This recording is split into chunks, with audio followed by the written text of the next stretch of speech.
Unraveling these mysteries. Stay a while and share your thoughts. Help us break down this mystery. Grab a seat. We guarantee you're in wonderful company. Unraveling these mysteries with Mr. and Mrs. E.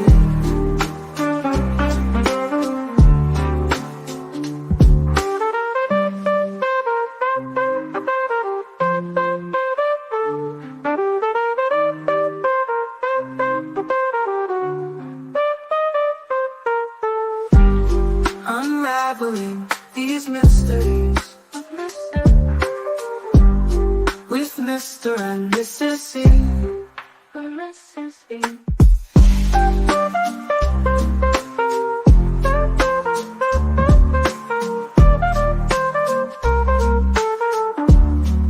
Mrs. E.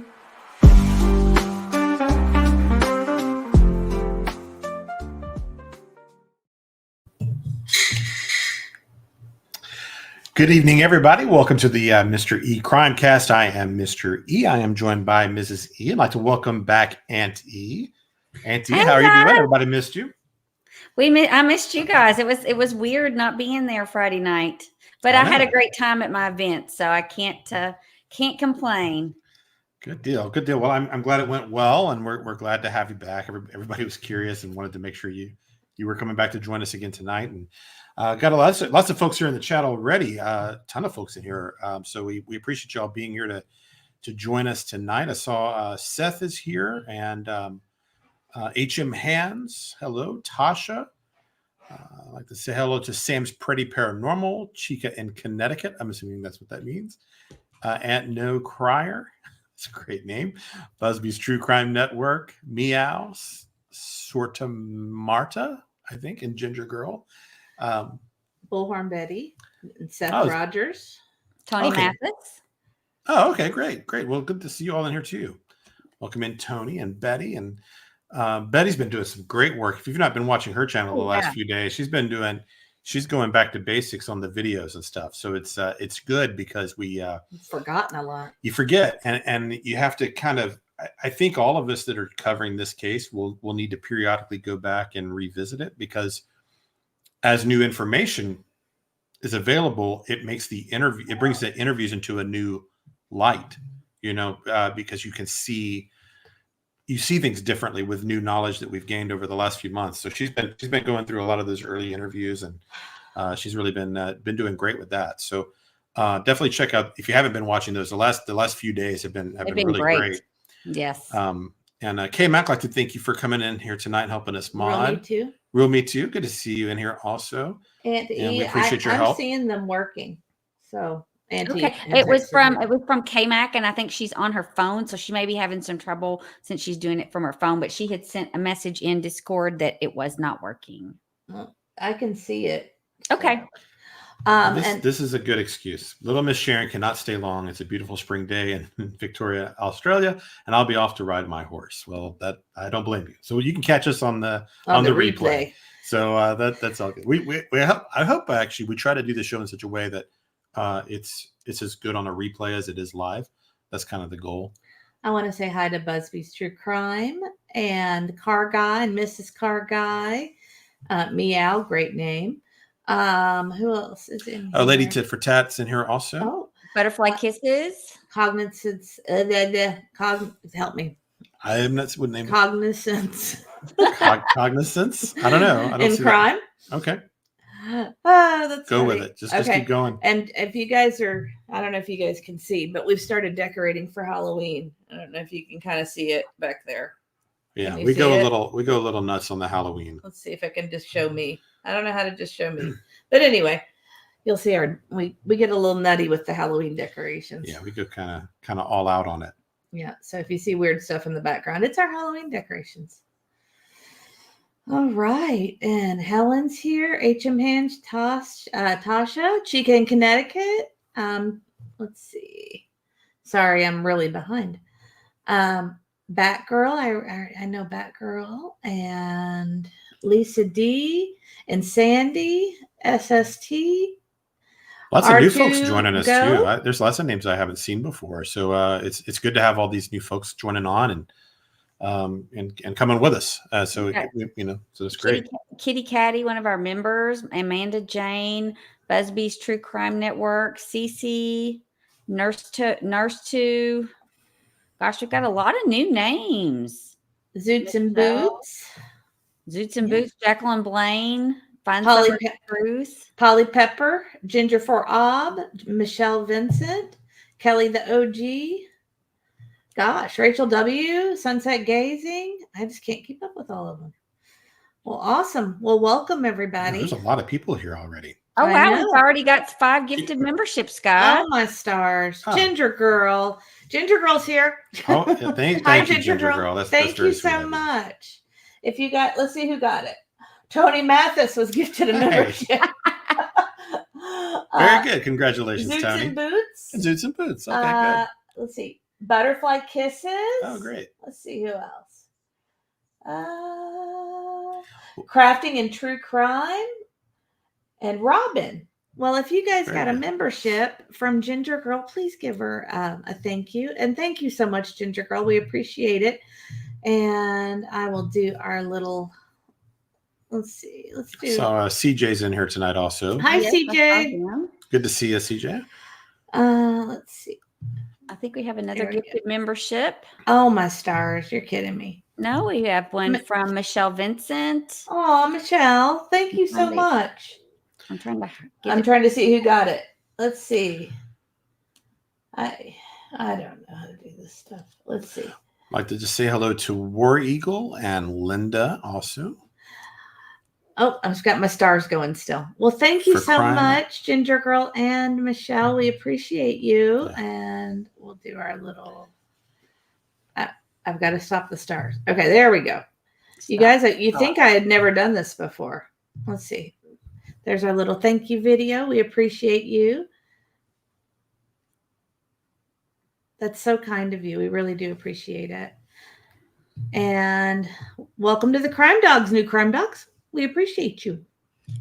All right. Tachi, thank you about the hair compliment. I swear it's like super dirty. So thank you for the comment. I was thinking that too. It's like the best it's looked in a long time. You should do it like that more often. I needed to wash it. So it was either wash it before the show or try to curl it. So I curled it and actually looks good, but it's awful. So I think it looks great. It plays well on the camera. So you're doing good.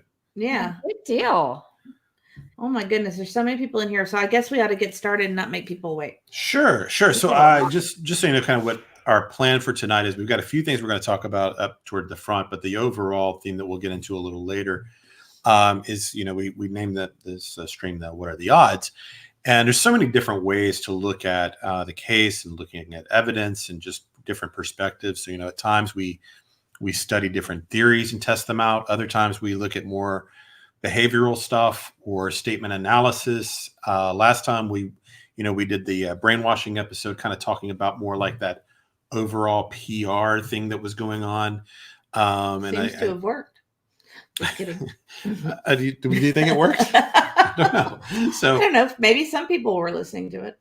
Yeah. So I thought that was an interesting approach too, I thought. And so what we thought we would do tonight was really go more kind of look at this case more in terms of the statistics and where do the statistics point us, and does that help guide us toward the truth? And so we spent some time the last few days kind of looking at different statistics that apply to this particular case. And I think it'll be an interesting conversation. Mm-hmm. And maybe there might be some preconceptions you have about missing children in cases like this. I know some of these statistics surprised me. So we'll get into those in a little bit. But before we do that, do you have anything before I get going? Well, I didn't know if you wanted to. I'm showing. I get rolling. I'm showing you over here. So welcome in, War Eagle. I wanted to know if you wanted to cover the fact that we're going to have a new neighbor. We can. So, So what she's referring to here is. I'll pull it up. Hold on. I got to find the post though. It's hard. It's hard. I think it's pretty recent. I know, but they're not in order. It's hard. I got you. Yeah, it's not. It's usually. You have to do that. Let's see. Right about there, I think. No? If you hear someone in the background burst out laughing, just so you know, my husband's watching the vice presidential debate. And so I've heard him twice already, like cackle out loud. So just if you hear that, that's what it is. Well, that doesn't surprise me. I didn't even know that was going on tonight. He's got his headphones on that sync to the TV so he can watch it and listen. But every once in a while, something will just like crack him up and he like cackles out loud. So if you hear that, you'll know what it is. I think she found the tweet or X. What do you call it on X? I don't know what you say. I never know what to call it because it's not tweeting anymore. Yeah. Is it Xing? I mean, I don't know. I don't know. I don't know what to call it. But it's hysterical either way. So this is, of course, Nick the Hat with At Night Investigations. And this is one of his posts from today. There's been a lot of really interesting ones lately. Today he says, I'm going to buy a house in Sumner County. And I think he had another post where he was kind of like I can kind keep of looking mentioning for a similar thing. But so this is kind of interesting. I mean, all of his posts are sort of interesting. You never know exactly what to make of them, if he's sending a message, if he's being serious, if he's here it is. Kind of trying to rattle somebody. So you just never know. It's really hard to tell. Sometimes he's actually serious. So there you go. Possibly they are looking for a home. Look. The moment So Nick says, the moment a home goes on sale in that neighborhood, call me. If any neighbors are willing to rent out their homes, give us a shout. So I don't know if that's a troll, if they're really looking for a place for the crew to rent out for a few months. I don't know. I don't know. I mean, I do believe they are in this for the long haul, so they might need a little base of operations. I don't know if they're looking for really a house over there or not, but that would be pretty hilarious, I think. An interesting tactic. That's quite the troll. It is quite the troll. And we do know that there were people in that neighborhood looking to sell and then had to bring their homes off the market. So I don't know if he knows that or not, but there might be. Hey, isn't there a local realtor that he could call and get some information? You could call Kathy. I don't think she'd be willing to help him. But she is a local realtor. She is. Well, that's what I was saying is if I know friends or we've had it happen to us where people will knock on our door, like realtors, and say, will you be willing to sell your house? Oh, yeah. Because they are in high demand here. Yeah. So we've had that happen a couple times where we're like, no, we don't want to sell our house. But Seth says the house right behind was available last time he knew. Right. I remember one going on the market because I thought it was odd. I noted it. I think there were a few that were trying to sell and then they pulled them off the market. I think those are. You might want to take that down now so that people can see us. Oh, right. I forgot. We're not there. Sure. Do you need any more of Nick's? Or are you good? I think we got that. Unless there's just other posts of his you want to put up. I mean, there's some interesting stuff about from Lesniak, but I mean, we weren't really going to go into that tonight. That was just kind of something. We might if we have time at the end. Okay.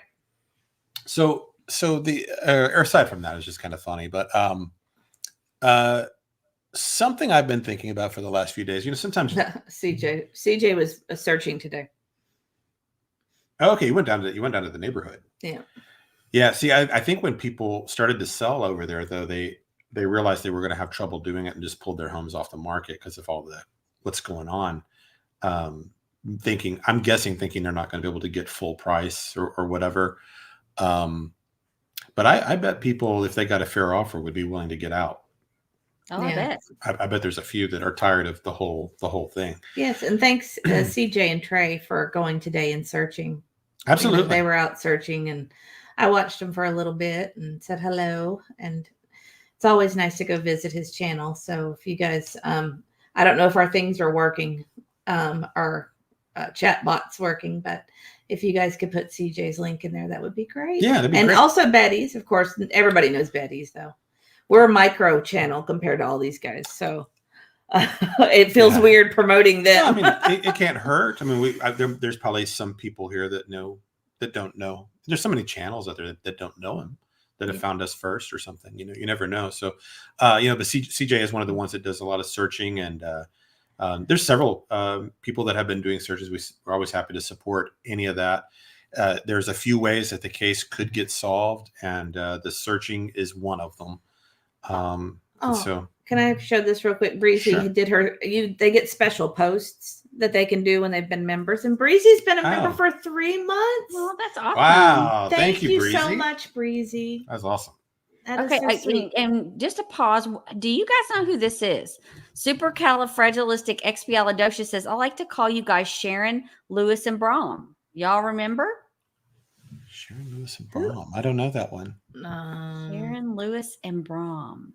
Y'all remember them? The No. names do sound familiar, like it was one of those kids shows, No, I don't know that one. but I I'll look can't it up. remember. So if It you, may not be a nice thing. oh well, that's okay. Right, a Something really ugly, subtle. then I've never heard of these people in my life. me neither. No, I don't know that one. The Elephant Show? I don't know. I don't know who these people are. Is it like a Canadian? It's a Canadian thing. That's why Okay, we don't gotcha. know it. Yeah. That's why we So- don't know it. So it may or may not be an insult. We don't know. We'd have to check out the show to see. Yeah, I have see no what it is. idea. But anyway, great name, of course. But anyway, Sorry, so guys, my electric just went out, and it it just blinked, and everything went off the screen. oh, yours did? Yeah, just now. We didn't see Oh, okay, it. it looked fine here. Okay, good. Oh, Slim Shady became a new member. Welcome, Slim Shady. Thank we you, Slim appreciate Shady. you.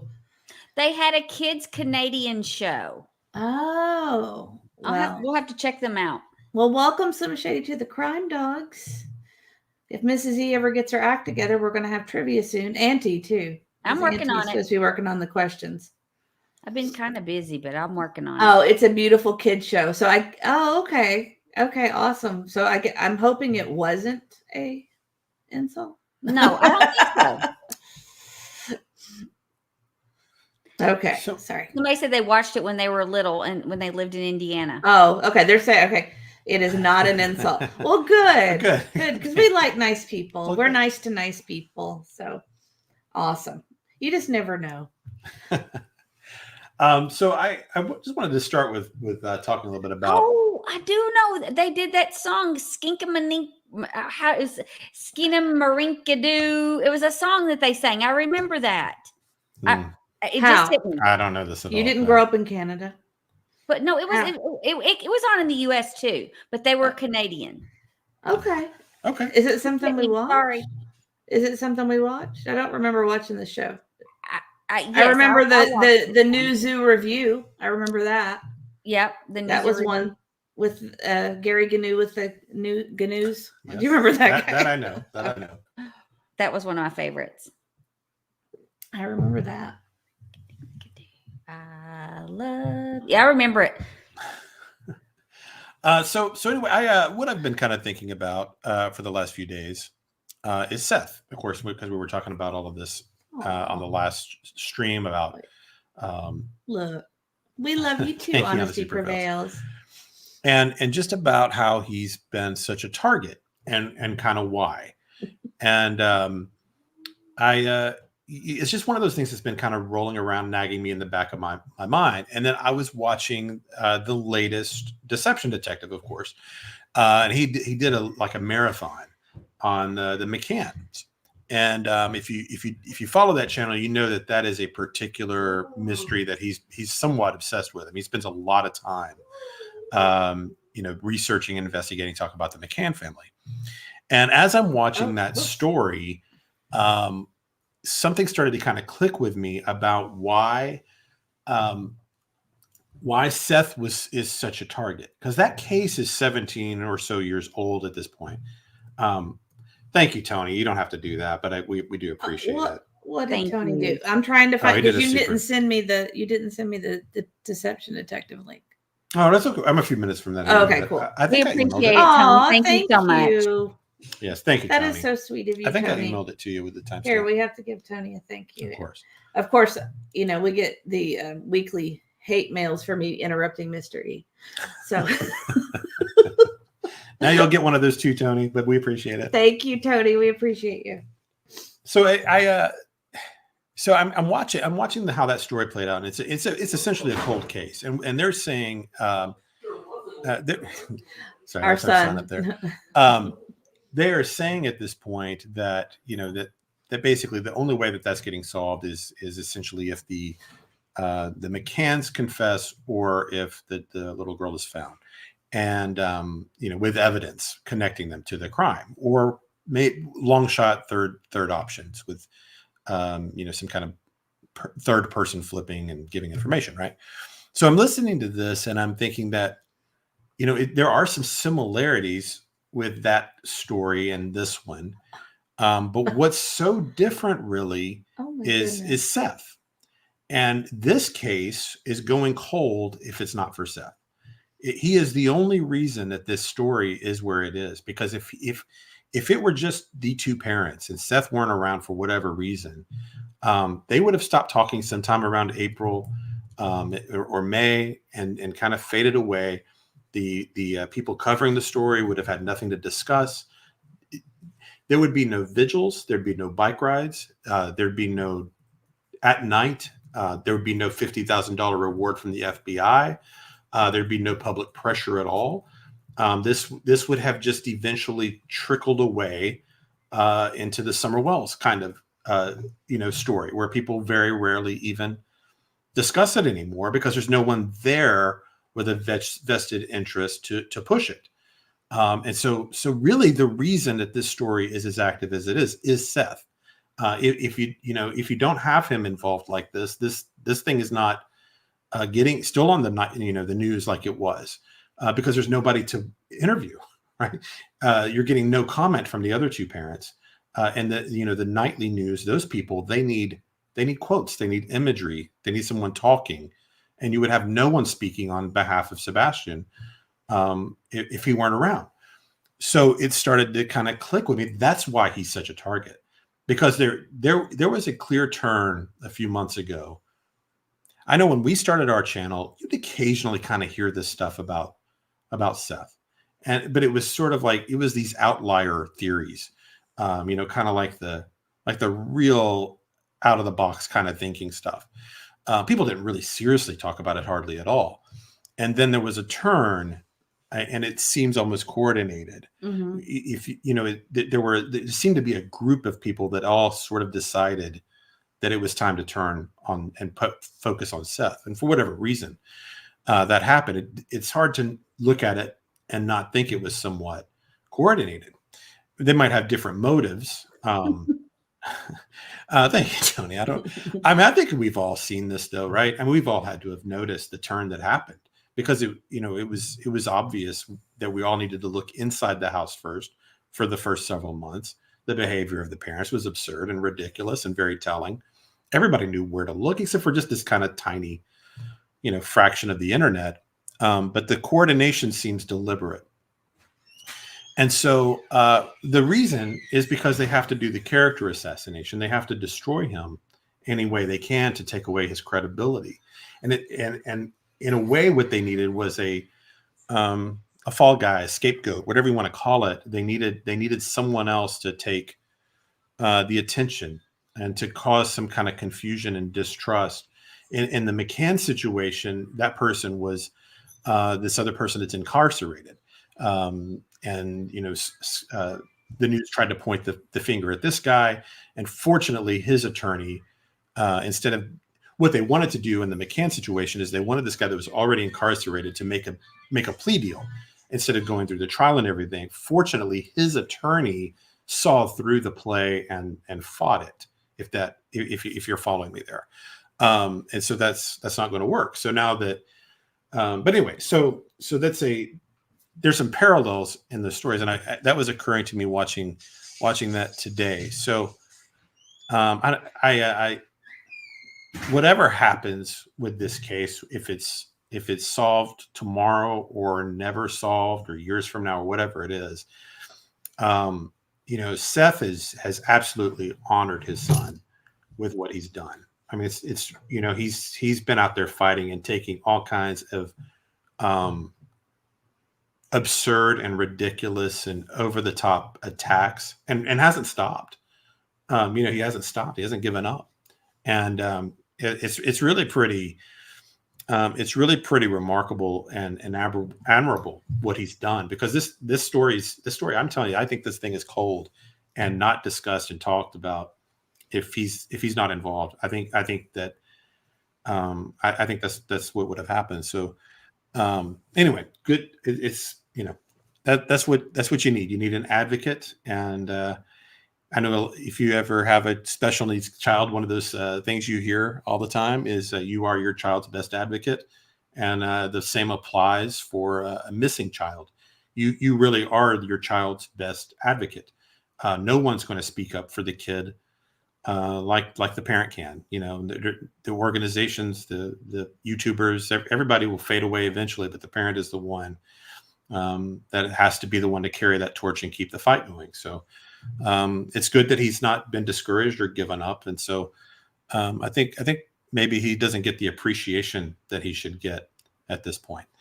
And so anyway, I think that's why the attacks have happened. I think that the suspects realize what a threat to their imprisonment might be, and they realize that maybe the best way to keep themselves free is to take you down. That's what I think is going on with that strategy. So anyway, that's my perspective on that. Anything to add to that at all? No, other than Nick's here and he missed us talking about him, so he'll have to go on the rewind.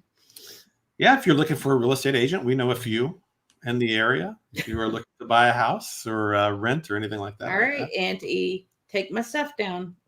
I didn't take anything down. I clicked on Nick's thing, and you clicked on it too. We think alike. Nick had fair warning, not staying. Stop to say hi. Sharing. Super busy week to locals. If you see anything suspicious, dial 911 as always. We appreciate it, Nick. Thank you so much. And so it looks like our guess was right. We were kind of guessing that these guys would be maybe getting super busy. Around now. Last week we were thinking that the first couple of weeks were going to be the social media push with interviews and such, and that phase 2 would be investigative phase, and they might go dark for a while.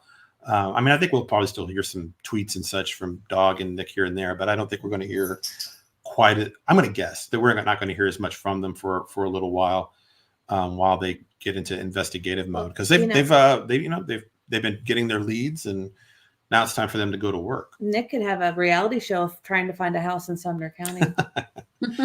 Just kidding. I'm being funny. Yeah, sure. What did you want? You want me to get that thing? Oh, yeah. So let's actually. So I am talking about Deception Detective, and he. Do you want his, or do you want something else? I would like to start at the first one, the 3430 mark. You didn't send me the link. I need to know which. I think video. I emailed it to you. You didn't. It's his latest marathon. You want me to show you that you didn't? Because you didn't. Okay. Let's see. His latest marathon. Videos or lives? Was it his live? Part 2 marathon. Madeline McCann in the middle. Oh, okay. What's the time? Where is 34:30. Okay. So yeah, I'm actually we'll just let it play, and then I just kind of want you to think about Sebastian's case in relation to, they're talking about, of course, the McCann story, but kind of think about how some of these thoughts might apply to the Sebastian situation. So I'm sorry, I'm having a hard time. Can I start it at 34:03? Sure. Okay. I mean, it's all great. And this is, of course, Pat Brown that he's covering because she's very invested in this story also. And both of those channels are fantastic. If you're interested in learning how to detect deception and such, and see through cons and that type of thing, they're both fantastic. All right. Did it go away? I thought I had it up there. I don't see it. All right, there it is. Okay.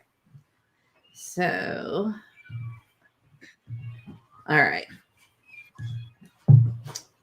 Let's see. There we go. Are cajoled or browbeaten and convinced that allowing a lead to dissipate is the right thing to do. And I think that might be what happened with the foot soldier police, right? The ground level detectives and police. If you want to stop the hunger in the world, Sorry, guys. right now in North Gaza. We need to get the premiere thing. I know it. Just go ahead and do it. I know it. Whoops, I muted him. from above, from the politicians, and the politicians That was good. do not want to be seen as people who accuse parents of killing their children, because if they're wrong about that, they look like villains. So they take the low stakes position of supporting the parents of a missing child. And if it turns out that those parents did murder the child or accidentally killed their child, well, I believe in humanity. I can't believe they did that. Whoopsies. So when in reality, that's a cowardly thing to do if you believe that they accidentally killed their daughter.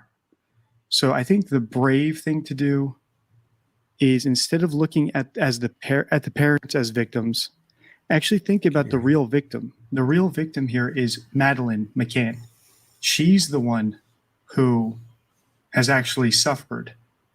And people like Peter Hyatt, Gonzalo Amaral, myself, we haven't lost sight of that.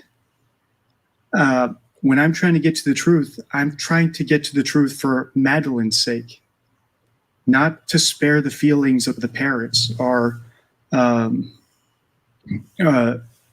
that's all it is, right? Or not to look like a bad guy.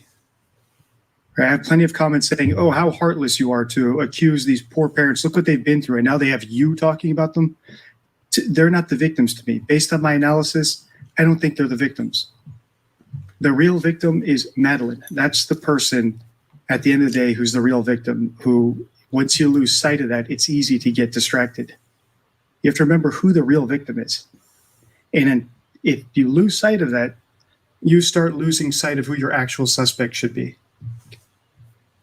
Yeah, so I thought that was great, and kind of a good reminder, about this situation, because we, of course we all that the focus and the person that's not here is Sebastian. It's been over 7 months, and that everything we're doing, it should be for him, and that he comes first before all of the parents, all of the creators, the police, everyone that's involved, and that it's not about all of us. It's about either finding him and bringing him home, or finding justice for whatever happened to him. So I just thought that he said that very well, and kind of echoed thoughts that I've had, but in a better way. So that was something I wanted to share out of that, and then. I'm going to kind of set up I have one other clip I want to play from this. It's literally a marathon. He did like a 8-hour something marathon on McCann's. And I haven't even heard it all yet. I just got through the first hour or two. I will eventually listen to all of it, but that's a lot of commitment. But he, if you don't know, he is somewhat obsessed with this case. And one of the ways he has been thinking that it might be possible to solve it is through litigation. And the McCanns are very litigious. So they have sued and sent cease and desist and things of that nature to all forms of media creators. Pat Brown had her book pulled because it was about the McCanns, and her publisher wouldn't carry it. And they're very intimidating with their wealth to various news outlets and such. And so Deception Detective has actually been kind of taunting them and continuing to go after them. He's an attorney, and what he is hoping is that they will actually go after him. And what he wants is discovery, is what he has said, because he believes that it might be possible, once he gets to countersue and do that he may be able to find information to help lead to solving the case, right? And then he has another kind of similar theory that he's going to express here. If we could do 4945. Sure. Give me just a second. If you want to say hi to people in chat and let them know that if they hear any yelling, that's our son. He's happy. That's his happy noise. And then for some reason, I have to point out the fact that Brownie is scared of the Halloween stuff. So she's sitting there staring. She was growling at her Halloween stuff. Hilarious. Oh, poor Brownie. Because it's October 1st. We have to decorate for Halloween. It's the rule. Right. Yeah, she's growling at the Oh, bus. maybe the There's a skull. skull back I don't there, know. and she's growling at That's it. hilarious. So my hands are a little bit full because she's a little upset. Well, I heard her growl. I didn't know what was going on. I'm sorry. She's not really a growler. What? 49, 45. Okay. Are they fixing the lights, Dad? Yes, honey, we're fixing Yes. the lights. Get them tomorrow, buddy. You can tell them what happened so they understand. Hey, Rogue. Rogue's been a member for a month. Thanks for joining us Rogue! tonight. Oh, hi, Rogue. And we Oh, had so 5 happy to more. see you. We had 5 gifted memberships from Ginger Girl earlier. Thank you, Ginger Girl, for the 5 Thank you, memberships. Ginger Girl. And if you've got a Okay. membership from Ginger Girl, please make sure to thank her. And if you guys have a free moment while we're getting this next one queued up, if you wouldn't mind to hit that like button, it really helps us with the algorithm and we'd appreciate it. I'm sorry, you said 49 what? 49, 45. Okay. You hear her growling? Do you guys hear her growling? Yes, I hear. Does it pick up on that's Just She's barely. really, It's like a low she's roar. really upset at these things. You said Yeah. 49. 49, 45. Okay. And Sweet Tea and Sunflowers has been a member for a month. Thanks for joining Oh, us tonight. thank you. Okay, I'm gonna try. Can I start at 49.29? I'm sorry. It's just too, Sure. It's too I don't know what that difficult. is. It's probably Pat. It is. It's just a little too difficult for me. And then we'll- Between having a dog here trying to attack my want me Halloween to take the dog? decorations. Yeah, that'd be great. And then let's go to 5120. Okay. You want me to play? Oh, stop it at 51.20. I Yeah. gotcha. Okay. I use these cases as examples to teach you how to spot lies and manipulation in your daily life. I don't have skin in the game when I come to a case and start analyzing it. However, I don't like bullies. I'm a counterpuncher. If someone comes after me, then I will go after them tit for tat. So when I see bots coming to my channel, trying to affect my channel's ranking in the algorithm, or commenting, harassing things to my subscribers under their comments, that is a form of harassment. And if I continue to see these bots and I'm able to trace them back to where they come from, now I have a case for harassment. I don't send bots to other people's channels. Bots are against the YouTube terms of service, and creating bots specifically to attack someone's reputation or to influence the ability of their channel to operate is a form of harassment. So I do believe that the McCanns, Ramseys, any of these celebrity level accused people do have PR firms. And if I'm able to trace a bot back to one of those PR firms, now I have some leverage against that PR firm.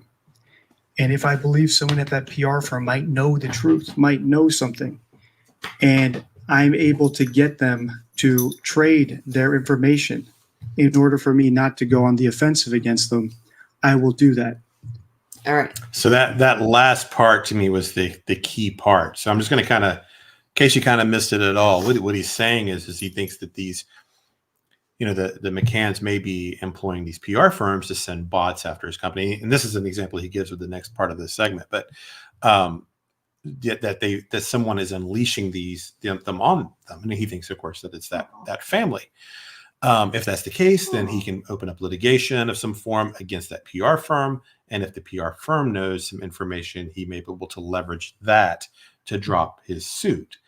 Oh, and Rogue sent us a super sticker. thank you, Rogue. Thank Appreciate you, Rogue. That was so sweet. So to me, looking at this situation and everything that's going on, is things are starting to get really litigious the last few months. Mm-hmm. You first had, of course, the Proudfoots with Bullhorn Betty, which I thought was a major mistake on their part. And I was, I'm still kind of surprised that they were foolish enough to do that because it opens them up to all kinds of potential court dealings, especially if it gets dropped. An unlawful arrest and things of that nature, there might be some damages and things like that. And all of that goes forward. You've got potential for discovery, depositions, Mhm. sworn testimony, all kinds of stuff that if you are interested in remaining out of, self-incriminating kind of situations that you may not want to do. It seems like that there was not a lot of thought that went into that.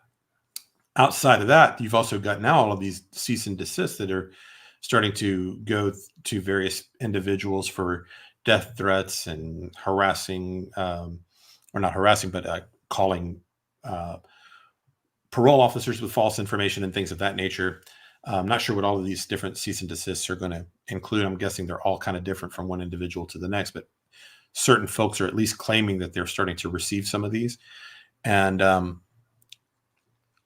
so I don't know how to articulate this exactly, but if there has been coordination and people connected, and they find themselves in legal trouble, particularly criminal legal trouble, we know the attorneys are here. We know the attorneys are coming, and that some people are taking the things seriously and some people aren't. Is that maybe a tactic similar to what Deception Detective is trying to work with the McCann case? Do people have certain knowledge of things? Has there been money exchanged or favors or promises and things of that nature? CB says, follow the money and much will be resolved. I think that's what Lesniak and Dog's team are working on. And If there's money, I'm just curious if we're going to hear words like conspiracy and such at some point in the future. I don't know. I do know. I mean, Nick put a pretty good hint up there that they've hired a Tennessee former attorney general for Tennessee. And it's my understanding that they've secured lawyers in other states to handle some of this other stuff. So, yeah, I mean, we know of at least 4 major lawyers getting involved, and they're not all doing that just to write a couple of cease and desist letters. right. Not the caliber of attorneys that are involved here. There's some real funding back behind this, and I just think people don't realize what they've gotten into. That's just my opinion. I don't know if that's a strategy. I have no way of knowing that. It's just hearing Deception Detective today talk about that case. I just kept thinking about this one and how it's similar in some ways. And I just think that the ways to solve the case, one of them, of course, is just finding Sebastian. One is someone confessing. Another is some just a circumstantial case being put together, but one is also leverage, and that's just good old fashioned police work. A lot of cases get solved with leverage of using other criminal charges against people to get them to talk and to get them to make a deal. So I think like I said before, that the way I viewed that $50,000 reward from the FBI, I took that to be the opening offer in an ongoing negotiation, and that was the best deal they were going to get. And if nobody decided to take that deal, the next deal will probably be for their freedom, that they're going to start. If it were me, at least this is what I would be doing. I'd be looking for other charges to start charging people with to get them to talk. That's what I would do. Well, actually, let's go ahead and read this because I got another one to show you. Slim Shady says, I feel Dog and his team will get more answers than TBI or Sumner County ever will. I do believe that there are people that are going to talk to Dog that are not going to talk to the police. And there's, people that have criminal ties or history. They're just not going to talk to the police. And Coffin Daffer said that on her interview with Dog, and that's, we may not like it, but it's just true. If you're a shady character and you've got a criminal past, you may not just be excited to go talk to the TBI. Right. If you've got an operation going on or something in your life, but you might talk to Dog, And then this is interesting from Gina Stevens. Mr. Ian Crew, in my opinion only, I think that the authorities know more than we do. I think that it's going to the grand jury on different charges to get an indictment against them. A true bill, pray for it. I definitely believe they know more than we do, and I know I'm a little bit in the minority. I've been of the belief that Sumner County has been it's not a corruption issue like they're trying to just make this thing disappear. No.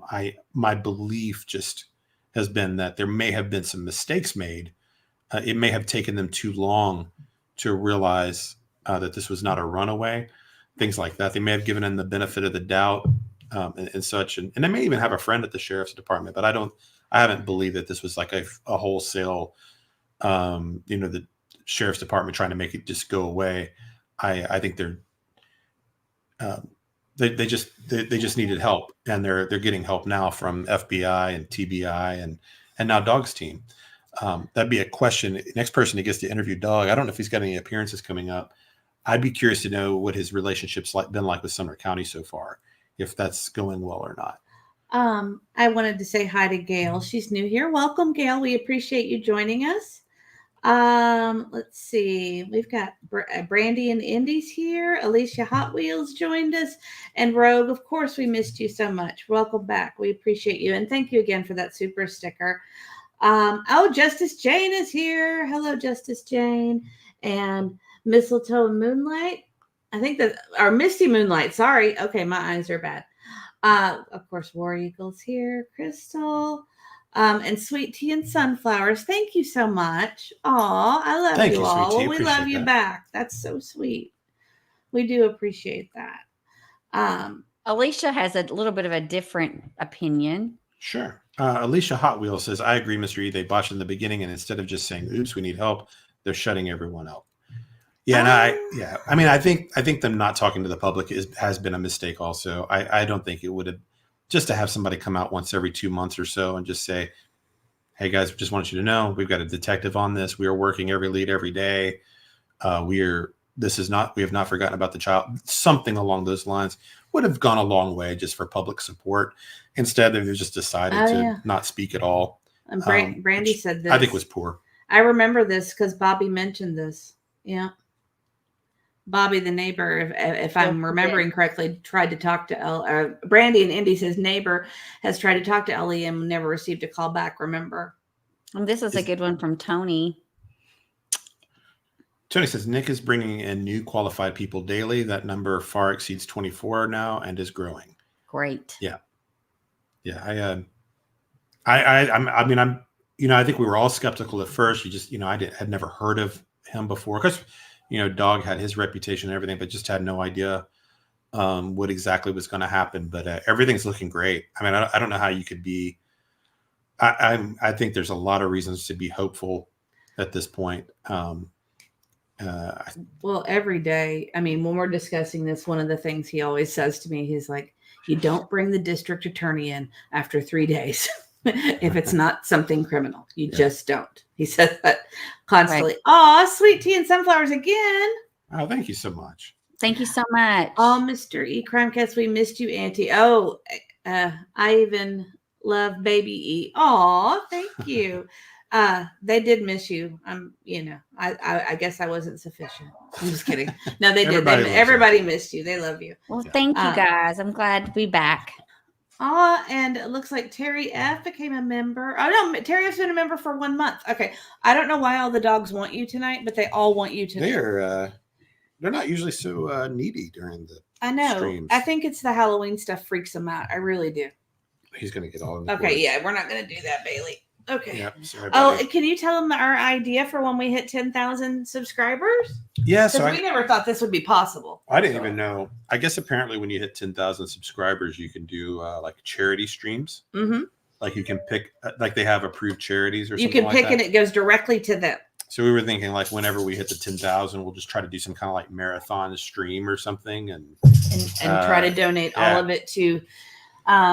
We talked about tricky. This is tricky. So we may have our members vote on who we do it with. It could be missing and exploited children, or National Center for Missing and Exploited Children, or we were talking Special Olympics. Maybe Special Olympics is such. We were just at a Special Olympics event with our son, and it's a great one. I mean, that's just a great it's just They So don't have a we lot might- of money, and they're good people, and it's a great one. And then Autism Speaks, or all Yeah. kinds of different stuff we've looked at. Another So- one would be good is Night to Shine. That's a really that's worthy good, too. cause. Yeah. You so know our what? son- You know what? You might have a winner there. That's such a if- great one. if you and have I, not- I know they do them all over the nation. I'll tell you, when our son did that last year, it was just they knock it out of the park. It was magical. That charity is that's a good one. They are phenomenal. I mean, Somebody- they really Tell them what it is. limos. Tell them they don't know what it is. So Night to Shine, it's Tim Tebow who played for the Tebow. Florida Gators, Tim Tebow. and it's his charity, and it's like a prom night for special needs kids, because they often don't have the dates, and it's they have different situations and all of that, and so they usually hold it at like a church or somewhere like that, and that's where ours was, and our son went, and they have volunteer dates for the kids. Our other son was a volunteer date. Yeah, my other son, who is typical, he was a volunteer for the same night, and so they had all the parents. They've got like dinner for you in one room while the kids go and dance, and they get their pictures, and they're doing karaoke, and they had like shoe shine stands. They bring them up on the limos. They have a red carpet with, where everybody cheers, and they've got Yeah. cameras like paparazzis, Yeah. and nothing that would upset someone who has sensory issues. But they take all that into account Right. when they're bringing them in, and then they give them a date. I don't know, assigning them. I don't know. I think they do assign based on their needs. Yeah, based on like the experience of the person. Right. And so our son actually got one of his former buddies from school. So that worked out really So well. He was super happy about that. And then our other son escorted a young lady with special needs. And basically you're their dance partner. It gives respite to the parents, but the parents can be there because, we're always very worried. Now, I don't know that I would be worried now.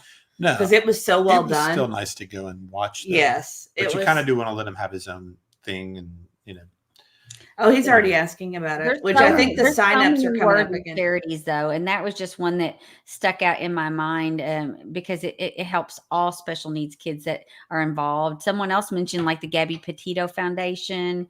That's another good one. Oh, that's a good Ronald one. House. Maybe we could do different ones. Like, I don't know. Yeah, we'll see how it goes. I don't even have. Is that what Deception Detective was doing with his marathon? Was he doing a charity thing? Maybe I have no I don't idea, know. but we thought that's a perk for having 10,000, and we never really thought that we would get 10,000 followers or even close. Mm-mm. So that's kind of our goal now, is to get that so that we can start doing charity We thought like events. maybe 1,000 in a year. That was kind of what we thought. Well, I was excited we had 100. So I know. We have a super chat. Well, thank you, Nicey Marie says thank you for keeping Sebastian's name out there. Also, Seth, I believe things will be revealed. My thoughts and prayers to you, Seth. Believe me, things will come to light. That's what we right. I believe pray that for. too. One other thing I kind of wanted to mention. Thank you too. Oh, do we have any other thank Somebody yous says to do or anything? I need an @ so I can send. You need because you're not in chat. You're not in chat. I'm in chat. You mean you personally? Yeah, She is. She's just she's not chatting. She's there. She's just not chatting. I'll say hey guys. So if you need to That- see me, you can. Yeah, she doesn't have her own channel, but she does have her own app. And nice Marie, thank you so much. Or Nisi. Is it Nicey? Nicey? Nicey? Thank And you we- so much. We appreciate you. That is so sweet. Really, we what like our philosophy is that you like what we're doing, and we I like appreciate your we that. do Oh, appreciate too. it. Thank you so oh my goodness, Cassie, thank you. I know. We missed you, Auntie. We keeping up with the chat and all the questions. And Well, wait till I go. I start Wait till talking and I I don't go see what away happens. next week. I You know. two are going to be. I'm It's not gonna be even sure fun. we can do it without you. I Yes, know. you can. We I will did find Middle out Lee that will help me. Where off I'm camera. He'll at, help me. it's my understanding if I upgrade my Wi-Fi, I can do this. Maybe. Oh, cool. So that'll be. We'll talk about it. There is just one other thing I wanted to mention before we get into our main topic here. Tony said he wants to get me to the next vigil. Oh, I would love to come to the next in vigil. November. in November. Are you coming up in November, Auntie? Tony. That means I have to clean my house. What are you Yeah, doing to me, Tony? She doesn't like it when I come. Because she's, protective of me and critical. And thank would you, love- Cheryl, for I am becoming a not new at member. all, and I would love. You to are come. too critical. Oh my I would stars. love to But come. anyway, we won't get into that. And Cassie Roku, thank you so much. And Cheryl, thank you so much for becoming a member. That's so sweet. You guys are really super sweet tonight. I appreciate you. Thank you, Oh, Cheryl. that's And then sweet we tea. have another one, sweet tea and sunflowers. I'll tell you, Tony, the thing to do is to get Granny there. You get Granny there, you've done something. Yes. Oh Lord, you can just forget that. Yeah. She likes to stay. Granny likes to stay in the shadows. And welcome. Welcome. What is the date for the next vigil? Do we have that? I need to November put 9th. it. November 9th. I'll put it up. Mhm. No, So it's going to be at the same place. It's going to be at the Fallen Brewery. Oh, welcome, which is Cheryl. great. Sorry, I blanked on your name for a second. Thank you so much. I'll put it on my calendar. I to see have if it. Let me pull it up real quick. I don't Our have son's been anything. making some noise tonight. It's time for me I to be know, putting but kids to bed, actually, he's not- because we're an hour He's later. usually So I'm kind a of little. wound down by now, but he's a He wasn't feeling well. So. yeah. I'm putting it on my calendar. So I know you guys will get there. You're great. Aw. Now, and if you got Aunt E on a motorcycle, that'd be even more impressive. oh, that would not be very good. That's not going to happen. Yeah, we'll try. We'll try, Daddy. We will give it a shot. Definitely try. But yeah, Granny, like I said, it won't happen. But we could. That would be quite the feat. I'm going to pull up the vigil real quick, if you don't mind. So this is one other small thing I did want to get into before we do our main topic. Actually, kind of involves Bullhorn Betty. Is that we, one of the things we don't talk about a whole lot, or have not in the past, has been Chris's timeline, because there's been no facts around it, or there's been very little to be known. There's been so much conflicting. You have his account, which is all murky and not very clear at all. Right. And of course, anything that comes from him, you just have no idea if it's true or not. And then you had Chloe, one of the PIs that was originally working with Seth, that came out and said she had a source that placed him there at 5:15. And then, I don't know, maybe a month or two later, Bullhorn Betty had a source that was placing him at the job site closer to 6:30, and then starting at 7. And then, so it's been like, well, what do we make of all these different sources? We don't know who Chloe's source is. And we were able to, of course, what we'd like to do is whittle down the theories as much as possible so we get closer to the truth. And we are getting there. We've now been able to eliminate Seth as a possibility. We did that months ago. And then, of course, he just, really kind of solidified that with the timesheets. And then we also have been able to eliminate the runaway theory with Sebastian. That's no longer is a possibility. And the reason I, of course, say that, if you're kind of new to us, is that the FBI doesn't do $50,000 rewards for a runaway teen. Never, ever in the history of the FBI have they done that. And you also don't open criminal investigations for a runaway teen. And we know it's a criminal investigation.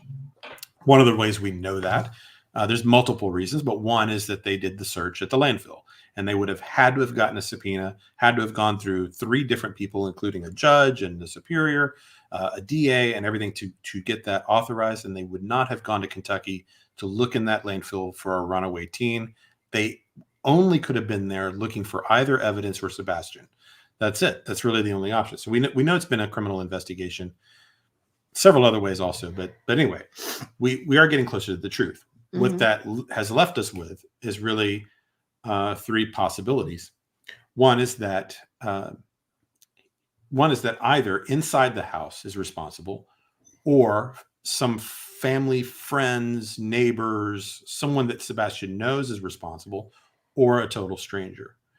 That's really what we're left with, and that he either is alive or he's not.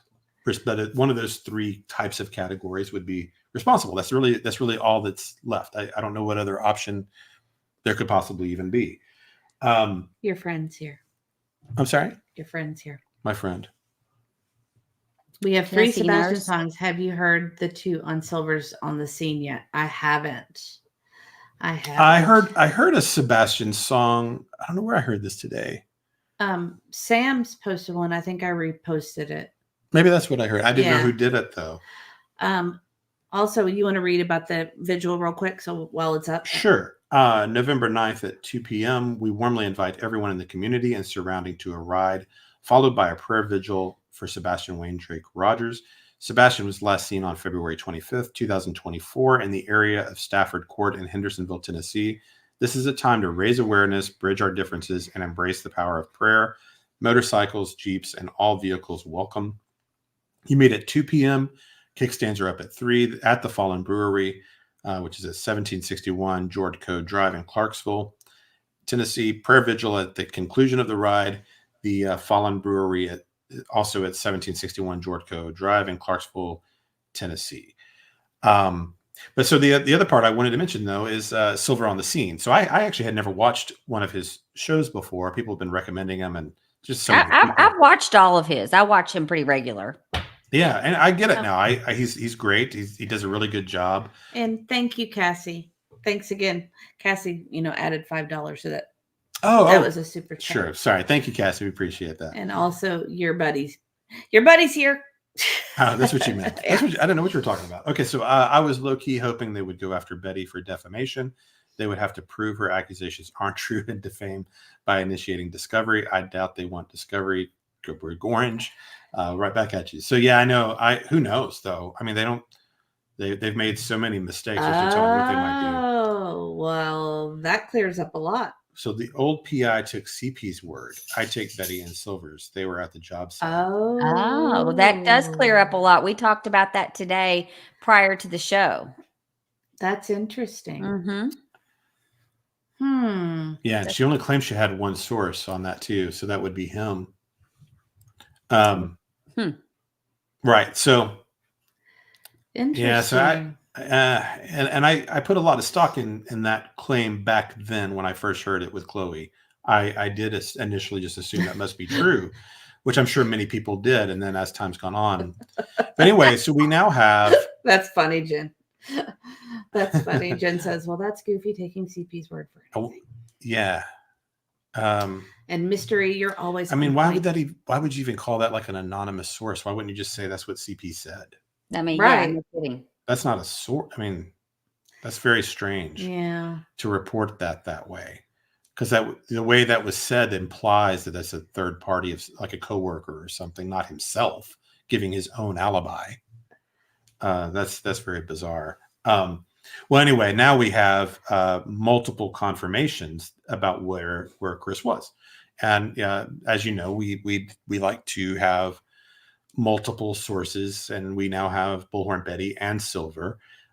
Plus, and I didn't realize this until watching Betty's video the other day, but I guess there was also a coworker posting on Facebook about it. I remember initially. I was so overwhelmed with information back then, and I didn't know what to believe. There was a lot of stuff going around, so yeah, and we weren't saving stuff. We didn't have our own channel or anything. No, we didn't know we were going to do this. No, we were just following it like everybody else. Just Ice for Innocent. Nice to see you. It's been a while. I rule out a total stranger. So. Yeah, I think we will probably do that tonight. Also, actually, once we get into the odds you're conversation. Ready? Yeah. But I have to put the kids to bed. So, do you want to talk to chat for a minute and let me do that? Yeah. So okay. I want to finish this up, but yeah, go ahead. Yeah, go ahead. You can handle it, right? Yeah, okay. We're good. So I but anyway, so we now have at least 3 different sources, if you count that person from Facebook, that are all placing Chris at the crane right around 7:00 and leaving at 11 a.m.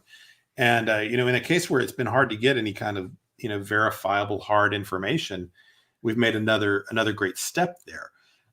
For a long time, I kind of ruled out the possibility of Chris being in Hendersonville because of that 5:15. The math really didn't make sense on the timing or the drive. But if he's there around 6:30 or so, then all bets are off. He very well could have been there. The timing could work. Absolutely. Yeah. And him getting kicked off the job and all of that and asked to leave. And Silver's report is that the person he spoke with mentioned that he didn't tell anyone there what had happened. That's kind of bizarre also. But anyway, that timeline opens up new possibilities. So instead of being able to really rule Chris out, we really can't. And his dodginess about the whole thing makes it where we really can't rule him out. We'd like to be able to rule out parents if possible, but their own words and caginess about it all makes it where you just can't. So if he's there at 6:30 and it looks like that video was taken sometime with the flashlights around 3-ish o'clock or so, he absolutely would have had time to get to the job site around 6:30, and maybe it was a little later than 6:30. And I think Betty makes a good point. She said she tried to say she's unqualified and unprofessional, and we shouldn't trust internet PIs unless they've worked under another PI. And I mean, we had those discussions a lot that we weren't sure she was credible. Even though, we also talked about the Worsham store and that story. Was she credible in what she said about that? So, Yeah. we there's questioned her credibility from the beginning. Well, then it makes you have to go back actually and look at where certain information came from, because I think that Worsham's thing only came from Chloe. I don't know of anyone else that's ever been able to confirm that. We talked about it a couple of months ago here, trying to figure out if that was a real fact or not when we were trying to nail down what are the facts in this case. And that Kathy at Worsham's, I'm not sure that happened. If all we've got right now is Chloe talking about it, then it's a maybe. It's in the maybe pile. Yeah, it's back in the maybe pile for sure. And then it makes you, I know my own personal bias was hearing PIs talk. I guess I gave that more credibility than I should have. And I've kind of learned the hard way the last few months that, they could be mistaken and make mistakes or mislead it just like anybody else can. So so I just don't know. Well, Tony says the Worsham's thing is real. Do we have another source other than Chloe? That's what we were trying to seek out, that other source, and hadn't found anything yet.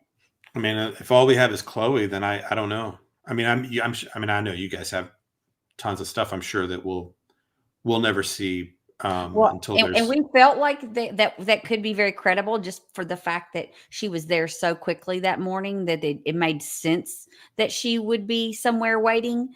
But we hadn't heard anybody else but Chloe, so we would love to know other sources of that information. Okay. Cognizance had a good comment as well.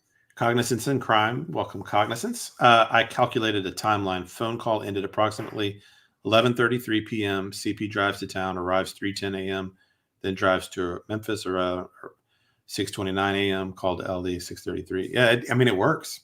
It does. It works. And if there's a little speed, it really works. Because I think I did the Waze from his house to St. Jude's, and I had it at 3:27 when I did it. And you drive a little faster. You can make up a little time either way. Yeah, I mean, you can't rule them out. And it's this is kind of where we're going to go tonight, actually. So with this is with the odds. So the way I wanted to kind of approach the rest of this was kind of looking at the statistics and what, because you can use logic, you can use deductive reasoning, you can use video evidence, you can use statement analysis. There's lots of ways we can get to the truth, but one we haven't really talked a lot about were the probabilities, the odds of certain things. What are the likelihood of a mother being involved in her child's disappearance, or or a stranger and his age, and all of those kinds of factors. So we spent some time kind of going through a lot of the different crime statistics involving a child that's been missing.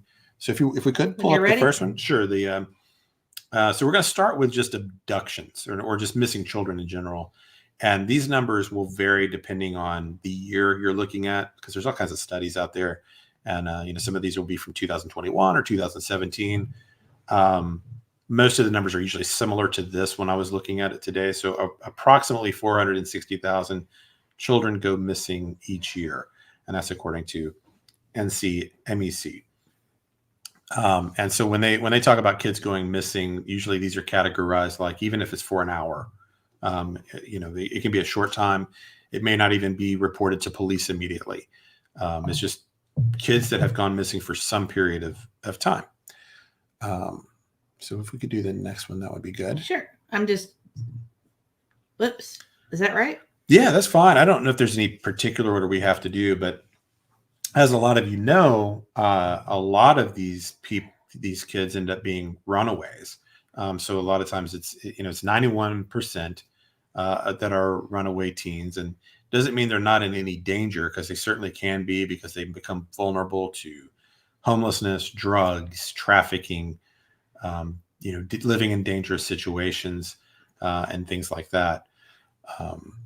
And then, of course, sometimes these runaways, they're running away for a reason. Sometimes it is it's an abusive situation at home is the reason that happens. So anyway, a lot of these are runaways, but it doesn't take away from the danger of it. It just these kids need to be found also.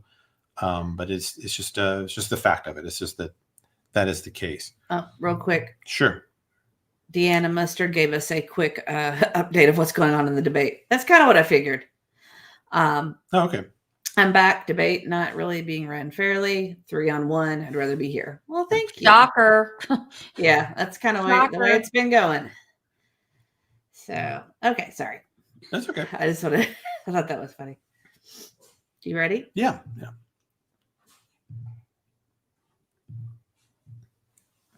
So here's kind of here's the statistics on this, is that 1 out of every 10,000 missing children are not found alive. So I guess the good news is that when children do go missing, in 9,999 cases, the kids are found safely. They may have been in some type of danger or criminal situation, but they usually are found alive and safe. And so, as scary as it is, most of the time, these stories do have happy outcomes. Of course, the 1 out of 10,000 is terrible, but we're just talking about, considering the odds of not only Sebastian going missing, but other cases that we cover. Usually these kids end up back. And if you follow a lot of there's different Facebook groups I follow that just involve missing children, and most of the time it's 2 days later, a week later, somebody's posting found safe, and it's like, thank goodness that happened. But not always. But there is reason to be hopeful anytime a kid goes missing. It does not mean the worst. There is a very good chance that they are out there. They just need to be found. So many of the ones that we start to report on are found before we can even put the poster up. Yeah. Or, I'll say, oh, here's one that just, went missing. And within hours we hear found safe, which that's a great thing. However, Yeah, I think that happened. There was a girl in Sumner County. We went and did a quick little video because it was right here. So we went and put out a little quick video. And I think she was found like 2 or 3 hours later. Yeah. It was like almost, I think it was before we got home. And so that was great. And that's the case most of the time. So if we could Next. Yeah, sure. So this to me is one of the shocking ones. And this number, depending on the year I was looking at, sometimes this number would be as high as 115, but it was usually right around here. But approximately 100 children are abducted by a complete stranger each year.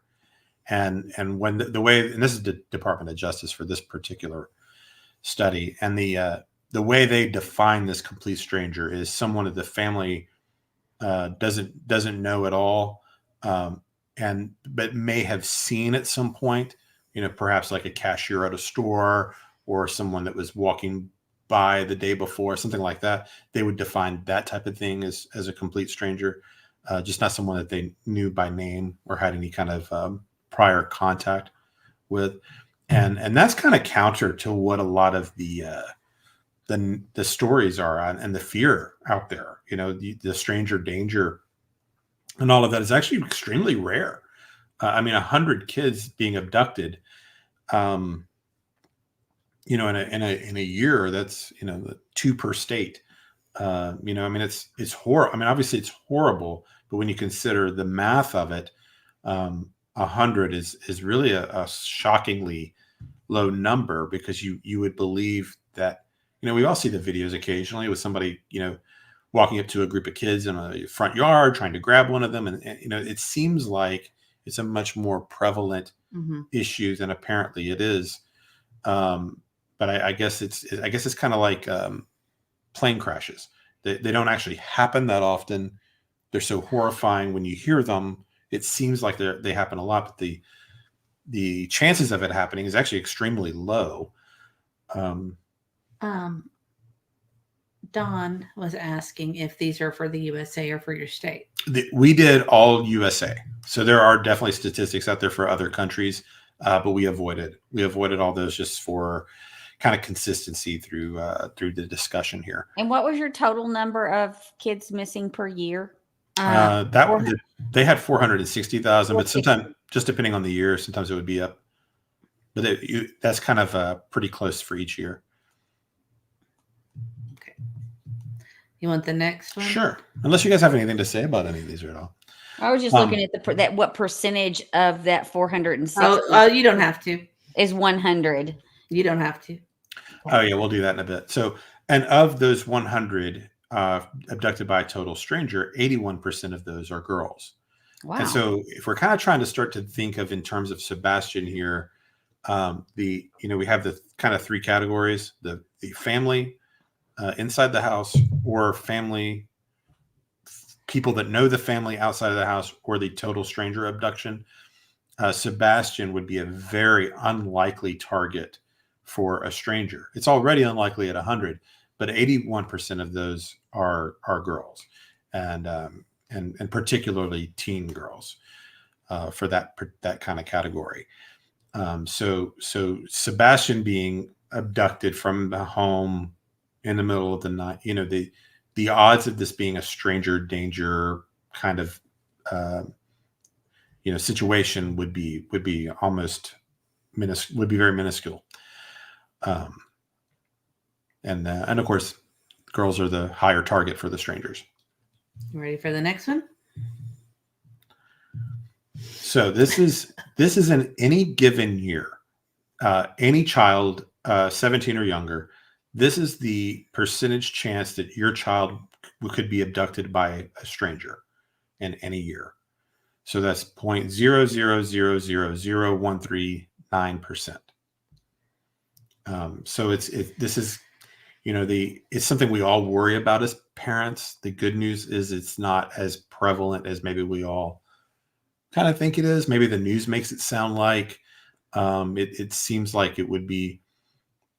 I mean, I absolutely would have guessed these numbers would have been much higher than this. But this is a tiny fraction of the population. And so, you see all the zeros, and it's almost hard to even comprehend what a tiny percentage that would be. Do you want to do the next? Yes. So to kind of put it in Perspective, we went through lists of other things and their odds. You would be more likely, as opposed to having having your child abducted in a year by a stranger, you would be more likely to be struck by lightning, to be unalived by a meteorite, to earn a perfect score on it's actually the SAT, not the ACT. You told me ACT. It was probably my pronunciation. Mm-hmm. You to become an Olympic medalist, or to be a conjoined twin.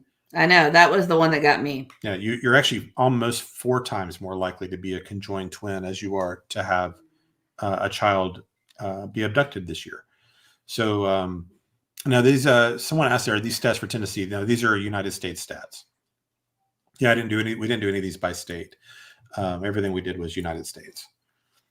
The only thing that's different between some of these are the years, because they don't do a lot of these studies. They don't do them every year. They might do them every 6, 7, or It just depends on the funding. So when you're talking about the chances that, in that 0.000139%, it's actually way lower than that because Sebastian's a male. So it actually makes it even 2.5 times less likely or so to be a stranger abducting him because of his sex. So it just makes it almost mathematically impossible. Not completely impossible because people, It but happens. It it does can happen. happen. I mean, someone's a conjoined twin, someone's struck by lightning, somebody's getting hit by a meteorite, all those kinds of things. Somebody's an Olympic medal. Of course, it's not impossible. But if you were looking about where we should direct our attention, because we were left with these three possibilities, we should spend almost no time on stranger. We should be spending our time really on family or in the house or family and friends, coworkers, whatever, people that knew Sebastian right outside of the house. Tit for tat. The National Center for Missing and Exploited Children reports only 1% of missing child cases involve non-family abductions. Well, that's where you got your stats, right? Yeah, and it just depends. It depends on the study, and it depends. There's some conflicting numbers in how, when they do a particular study, how they define a non-family abduction and how they define an abduction. So if you go looking at all the different studies, you're going to find some differences in how kids are defined as a runaway or missing at all. There's always a little bit of trouble with statistics because, for one thing, you don't have reporting everywhere. There are some states that don't report the same way as other states. So it's never uniform. And then you always have to kind of wonder who's not been reported at all, and that type of thing. And they try to factor that in with mathing out the guess. If they only have 30 states reporting, they try to kind of guess what the other 20 states are by projecting, whatever. But anyway, this gives us it does give us a ballpark idea of where to go from. And Lady Tit for Tat, thank you for being a member for 3 months, and thank you for being a moderator and being a good friend and making our songs and everything that you do. You're a wonderful person, and we appreciate you. Yeah, Lady Tit for Tat is brilliant. She sends us great stuff all the time. A lot of our mods actually do this and send us great information and research. And Lady Tit for Tat is one of the best. And the Real Me Too has been a member for 3 months as well. You all came on board at the same time. You guys are so sweet. Well, thank you, Real Me Too. Thank you so much. And Real Me Too is very helpful as well. Did you happen to come across any statistics that talked about the socioeconomic level of where the kids come from? He started to cut it off because we were running low on time. Yeah, I did see those, but I didn't put them on this because that would be interesting as well. Maybe we could do something different about that. Yeah, I mean he's at less risk than a kid in his lower for sure. Right, that's what I thought. Yeah. And then there, of course, were also factors like race and sexuality and things of that nature that put him in different risk categories. And age, right? Yeah, and age and all of that. So there's a lot of statistics you could kind of look at to kind of factor in. I started to get into all of the the domestic potential issues that he's had and what kind of risk factors those are. And I just kind of ran out of time on it, actually. So we kind of focused on the two possibilities, either that he's a abduction or if he's no longer alive. Those are the two kind of types of statistics we kind of honed in on for tonight. I don't remember. We might revisit it later, though. I don't remember what the next slide is. I don't know what the next one's going to be. It might be getting into the unaliving issue. Oh, that's your. Yeah. I'm going to actually make. Do you want me to share that? Let me share this instead because that's really hard to see. That is kind of hard to see. Let me do a share screen. Hold on. There it is. There we go. So what this is the number of child fatalities due to abuse or maltreatment in the United States in 2022 by a perpetrator relationship. And this is from I didn't Statistica. catch this on this graph. So that's due due to abuse or maltreatment. That's what I kept asking you. Yeah, maybe well, okay. And that's Was- that's just really child more abuse. specific. That's Yeah. not, Yeah, I didn't catch that on that. Yeah, that's what I kept asking you, and you said yes. Yeah, yes. it was my Okay. mistake. My mistake. So let's skip that. Yeah, All right, we'll skip that. because I mean, unless that we think that's why, but we don't know. I mean, it's possible, but that's probably not as useful to us. Okay. Okay, so we'll go to this. So when a child is abducted, 78% of the time, according to childfindofamerica.org, it is a family member, whether they are in the home or out of the home, uncle, grandparents, cousins, anything like that at all.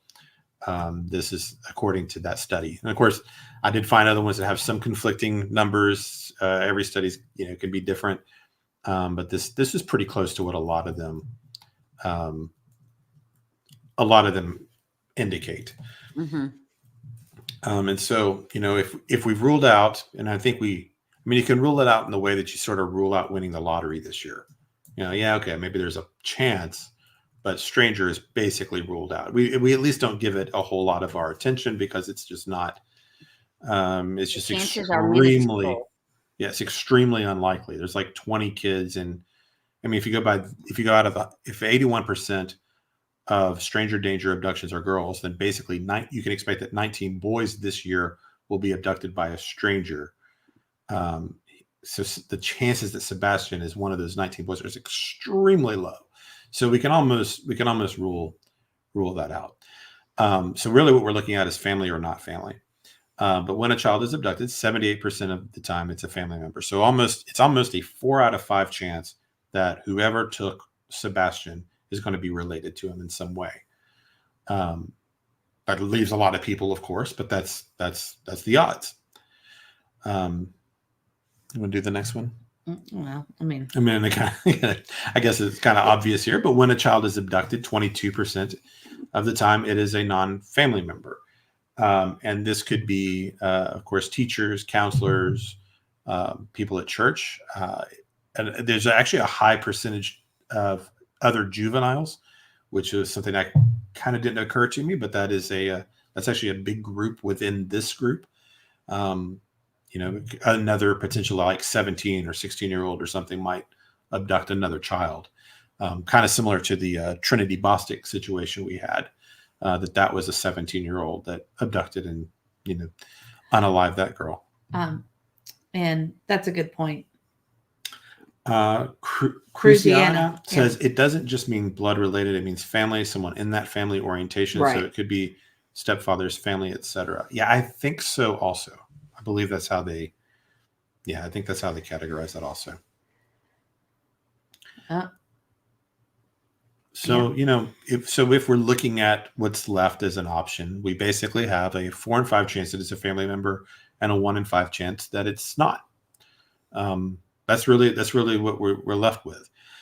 And so where we need to be spending any of our investigative energies really is at family, and in particular, the inside the house, because they're the people that have the easiest access to him. And the last person to see him alive, the person that reported him missing, those are all indicators. Hello, Castle, and that's a good point. And add CPS to those numbers. I work for CPS, and it makes Sebastian a higher risk. Absolutely, it does. Definitely. Yeah. I mean, you can go down a big rabbit hole with all these numbers and be in them for days and days and days. Yeah, I was actually trying to find a study on that, and I could not find how much higher at risk in this kind of situation. It's hard to try to do the math to see how that would affect these numbers, but it certainly puts them at a higher risk that it would be something within the family, and then plus the special needs. Everywhere you read about special needs puts them in a higher category for risk. No, of course, Callie says they're not 100%. No, they're not. Studies can be flawed. I looked at several, and there's some variations in them. So we tried to go with kind of the ones that were sort of middle of the pack. And the ones that we're doing, some of these are over the last 15 years or so. And Barbara, just because I saw the Judge Judy quote. Barb says it doesn't make sense for Sebastian to leave the house voluntarily without personal items, jacket, and shoes in winter. If it doesn't make sense, it highly likely isn't true, Judge Judy. That is a quote I do with the kids all the time. All the time. If it doesn't make sense, it's not true. So I do that with the kids. It works. Works really well. Let's see. Did you have any? I'm out of slides. Oh, is that the end of the slides? Okay. I'm out of slides because we ran out of time. Yeah. Well, I mean, there were so many you could do. Let's see if I had anything in the notes here about some of this. I've been really reading the comments tonight and people's theories too of what they think. And everybody, I think still there's a lot of people in a lot of different directions as to where this case, what happened to Sebastian or where is he? Yeah. I mean, there's still people all over the place in what they think. Yeah. I took a picture there today. I was at that Texas Roadhouse. Oh, I saw that. Yes. Yeah. You want me to? I think I can probably go ahead. You talk, and I'll look it up. I've got it right here.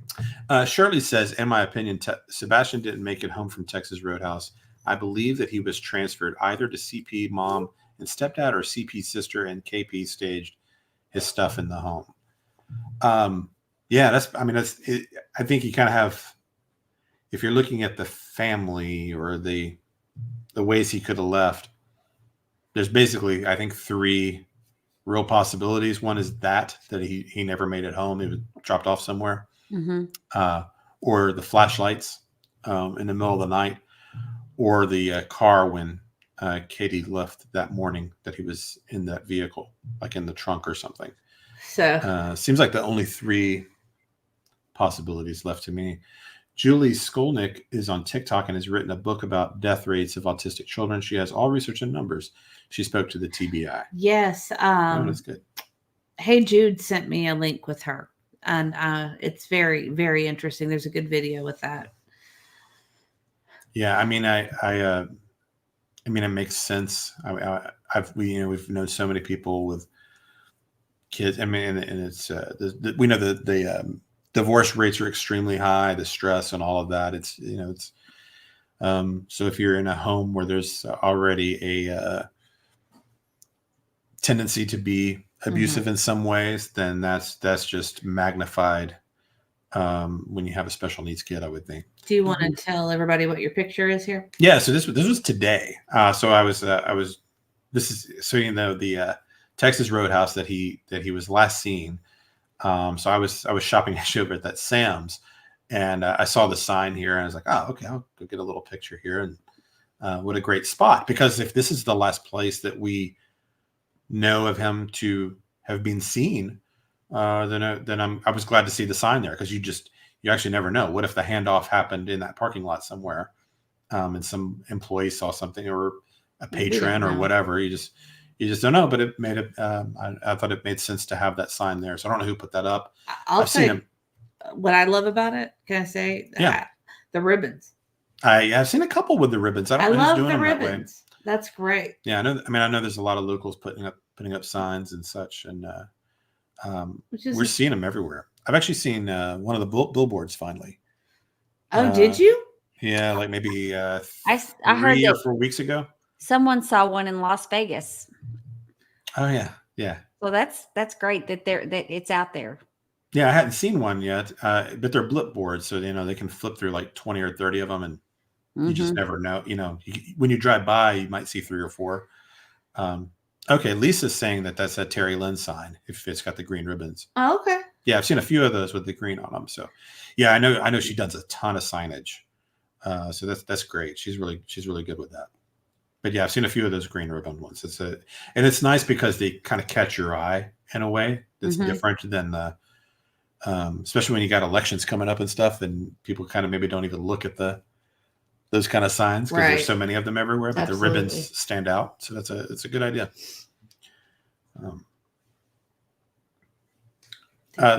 Did remind me. Somebody said something earlier that reminded me. I think it was on Brittany's show. They were talking about. I think of what this was. Somebody said something earlier. It sparked a memory I wanted to share something of. Oh, the scent. So on Brittany's. Real Yeah. quick, pause for 1 second. Busby has something he wants. Next time you're over there, he wants you to check on something. Oh, sure. Busby's True Crime Network says, Mr. E, speaking of that, the next time you go there, see if there's still a broken vertical post in the black fence near the back by the drop-off, please. Oh, the drop off in the back. There's like I can show you. Kind of like the loading dock area or something like no, that? No, drop off in the ground. In the ground. Auntie Okay. and I drove back there. You know what he's talking about? Yes. Yes. Broken It drops off. vertical post. Okay, yeah, sure. Yeah, I'm over there all the time. I mean, all the time. So. Yeah, Sam's at least once a week. Yeah, so but what you were going to talk about what you heard on Brittany. So they were playing a channel. It's a small channel called Hindsight 2002. And it's a great channel. It's a small channel, but what they've done is they've clipped together a bunch of different interviews. Like one of them was like the inconsistent stories of like how the morning went. I was going to do that. I know, but Hindsight 2020's got done a few of them. All right. And, anyway, one of the ones they were playing on their show is I think it was their most recent video. Chris says something about how he was initially told that the scent ended at the road. Because Brittany and the crew on her show, they were all having. Oh, really? They were all having this debate about. I missed that. What Chris was actually saying, because he kind of says it fast and speedy or whatever. If you saw our show the other night or listened to that last night, you'll know what I'm talking about. I did. I guess I didn't. I maybe didn't get that far. But yeah, so we have ourselves had 3 separate sources that have told us that the scent ended at the end of the driveway. Yes, these are 3 different sources that, as far as we know, don't know each other, and have these are personal. If you don't know, we're local to Sumner County, so we know people here. We've had 3 different people over the last 7 months that have told us at different times that the scent ended at the end of the driveway. About the area where he would take out the trash. And a few times people have kind of said, well, I don't know about this. We haven't heard this. And so I don't know what to tell you. We've heard this 3 different times from really good sources. One is a professional within. Yeah, somebody that would definitely know. Yeah, I can't say. Yeah, somebody that would definitely know. Actually, 2 are. Yeah. And what that means, I don't know, but that's what we had been told. So I had not caught this. Chris saying it. So he says that he says it's something like, with the scent, we were initially told it ended at the road, and that if he had gone down the road, maybe there was a hit and run. He started to talk like that, but he makes it sound like the first story he was told was that Sebastian's scent ended at the end of the driveway. And that's not the story that's gone around, that goes out, that the police have put out, or that anyone else. But to me, that kind of helped us quadruple confirm that somewhere that message has been sent multiple times, right? That this scent ended at the driveway. So I don't know. Make of that what you will. But that's at least now 4 people I know that have made that claim, if you count Chris. Right. And so it's something that people have kind of challenged us about a couple of times, about the scent thing. Yeah. We didn't even realize it was not common knowledge. Because that's what we were told from the very beginning locally. Within the first few days. We didn't realize that was not the messaging being sent out. There was the video too where Chris kind of explains how it went through the backyard, and it's basically the same path as the mysterious lights. And he explains in great detail. Later he does. Yes. Later he does, but what we're saying is at the very beginning, we first heard that about the scent ending at the driveway. Yep. And that it's been confirmed multiple times now Right. by people who would know. And Right. and the reason this is making me think of the Roadhouse, if we're looking at the theories whether or not he made it home, to me, one of the reasons I think this is an unlikely theory is that I believe he actually did take the trash out that night, and that scent is him taking out the trash. Maybe it's not. It might have even been from that morning, who knows, or the day before. He might have just walked to the edge of the driveway for any number of reasons. But anyway, so Can we get back to this real quick? Yeah. Butterfly Girl wants to know, and I think that might be a Tony or Seth if they're still in here. If not, Butterfly Girl, if you can email me, I can try to get you in contact with people who can help you get signs and flyers and shirts and things. So our email, I'll put it in chat real quick. But please reach out to me and I'll get you in touch with the right people. I don't personally have them, but I would be happy to help you. CL says, in my opinion, his scent would be there at the end of the driveway. That's where the school bus picked him up and dropped him off. They said the school bus picked him up at the house every day. Great point. Great Yeah, point. That's a great point as well. Well, however, it was a Sunday, and it had been several days since he went to school. So but the dog would still pick it up. Okay. The dogs can pick up a scent for a while. Yeah. And then people, of course, are going to be mentioning the construction site. And I am curious of what the neighbor Bobby said about dogs hitting at construction area and passive lights. Do you think it was another person's scent? In my opinion, it is possible. It is possible. I believe the EMA director came out and said it was a false scent. Yeah, and it happens. I mean, the dogs are not perfect. I'm a crime junkies junkie. Mm-hmm. I listen to a lot of them. And one of the things they say over and over is that they've done this long enough to know that the dogs just sometimes make mistakes. It seems like every third or fourth mystery, there's an issue with the dogs. Seth says, Buzz picked him up in front of the house, not at the driveway, and I saw his shoes inside, so he made it home. Right, exactly. The shoe thing is it always comes back to the shoes. It does. And actually, also real quick, Little Miss Attitude is Misty, just in case. So thank you for being here, Little Miss Attitude. Question I have, Seth, if you don't mind to answer, if you don't want to answer, that's okay, or if you can't, do you know who the first person to realize all of his shoes were accounted for was? Like, was that you or Katie or the police or someone else? If you know that answer, that's great. If you don't, that's okay. Or if you don't want to say, that's okay too. If you can't say, just say, But that is one of those questions that I have. Seth said me. Seth said him? Me. Mm-hmm. You were the first one to realize. Oh, wow. Oh, boy. Oh. Huh. Very interesting. That is interesting. I don't even know that what to is say. Not the answer I expected. That is not, yeah. But we've been thinking about that for a couple of days. That's really interesting. I'm a little and Terry mentioned something earlier. Why didn't we listen to or believe dispatch? Because he says she's confused about the scent. She heard the handler in real time in the dispatch audio.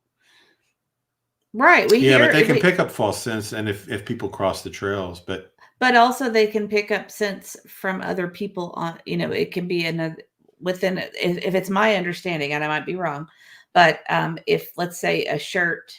Let's say I hugged him and I had my shirt on it, and it could follow your scent as well. If that's my understanding. Kind of like cross-contamination. Exactly. That's my understanding. Yes. So the police really weren't suspicious at all. Then if they weren't doing an accounting of the shoes and stuff like that. I'm a little speechless about that, honestly. Yeah. And Katie didn't make an accounting of that. And Seth wasn't there for a couple of hours. I believe Seth got there, and he can correct me if I'm wrong, around, was it 8:30? Yeah. Here's another statement. Hang on. I made that. I did it, and you took it down. I did too. Wow, I really appreciate you clearing that up, Seth. That's That very helps helpful. a lot. This is something I've been thinking about for several days. I made that statement as soon as I walked inside and observed his shoes at the front door. Wow. Wow. That's Sorry, guys. I know we're kind of quiet, but that just kind of blew us That's away. just not the answer I expected, but it occurred to me the other day that I had an assumption, and that maybe that assumption wasn't accurate.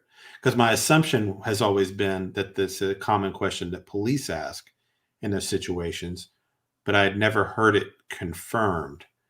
And so I wondered, I was like, if they were buying the whole runaway, oh, we've got a child with autism wandering in the woods, that kind of thing that we all thought, the public. I think we all believe that. Yeah, like that's what all of us believe that. Police probably believe that. And they weren't suspicious if they weren't accounting for the shoes. They might have been at that point once, but maybe not. They still may not have known. That's really interesting. And so, if there's somebody being rude in chat, they've already been taken out. My stars. I can't. How could they? I don't know. I'm sorry. I don't know what to say. I'm just kind of taking that in. Yeah, actually. me too. It just kind of changes the way.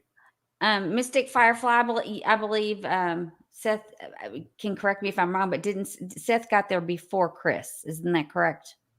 Yes. Yes, that's a Mystic Firefly. Seth came straight from work. Yes. Yeah. As soon as he got off work. Right. And that time of day it would have taken him about 35, 40 minutes. I mean, probably shorter because he was probably speeding. So, plus he would have been going against traffic. And that was actually another thing about there's a part of me that wants to, obviously I'm sure the sheriffs and everybody else there is disappointed that they didn't catch on to this faster too. So there's a part of me that wants to be human, cut them some slack and all that.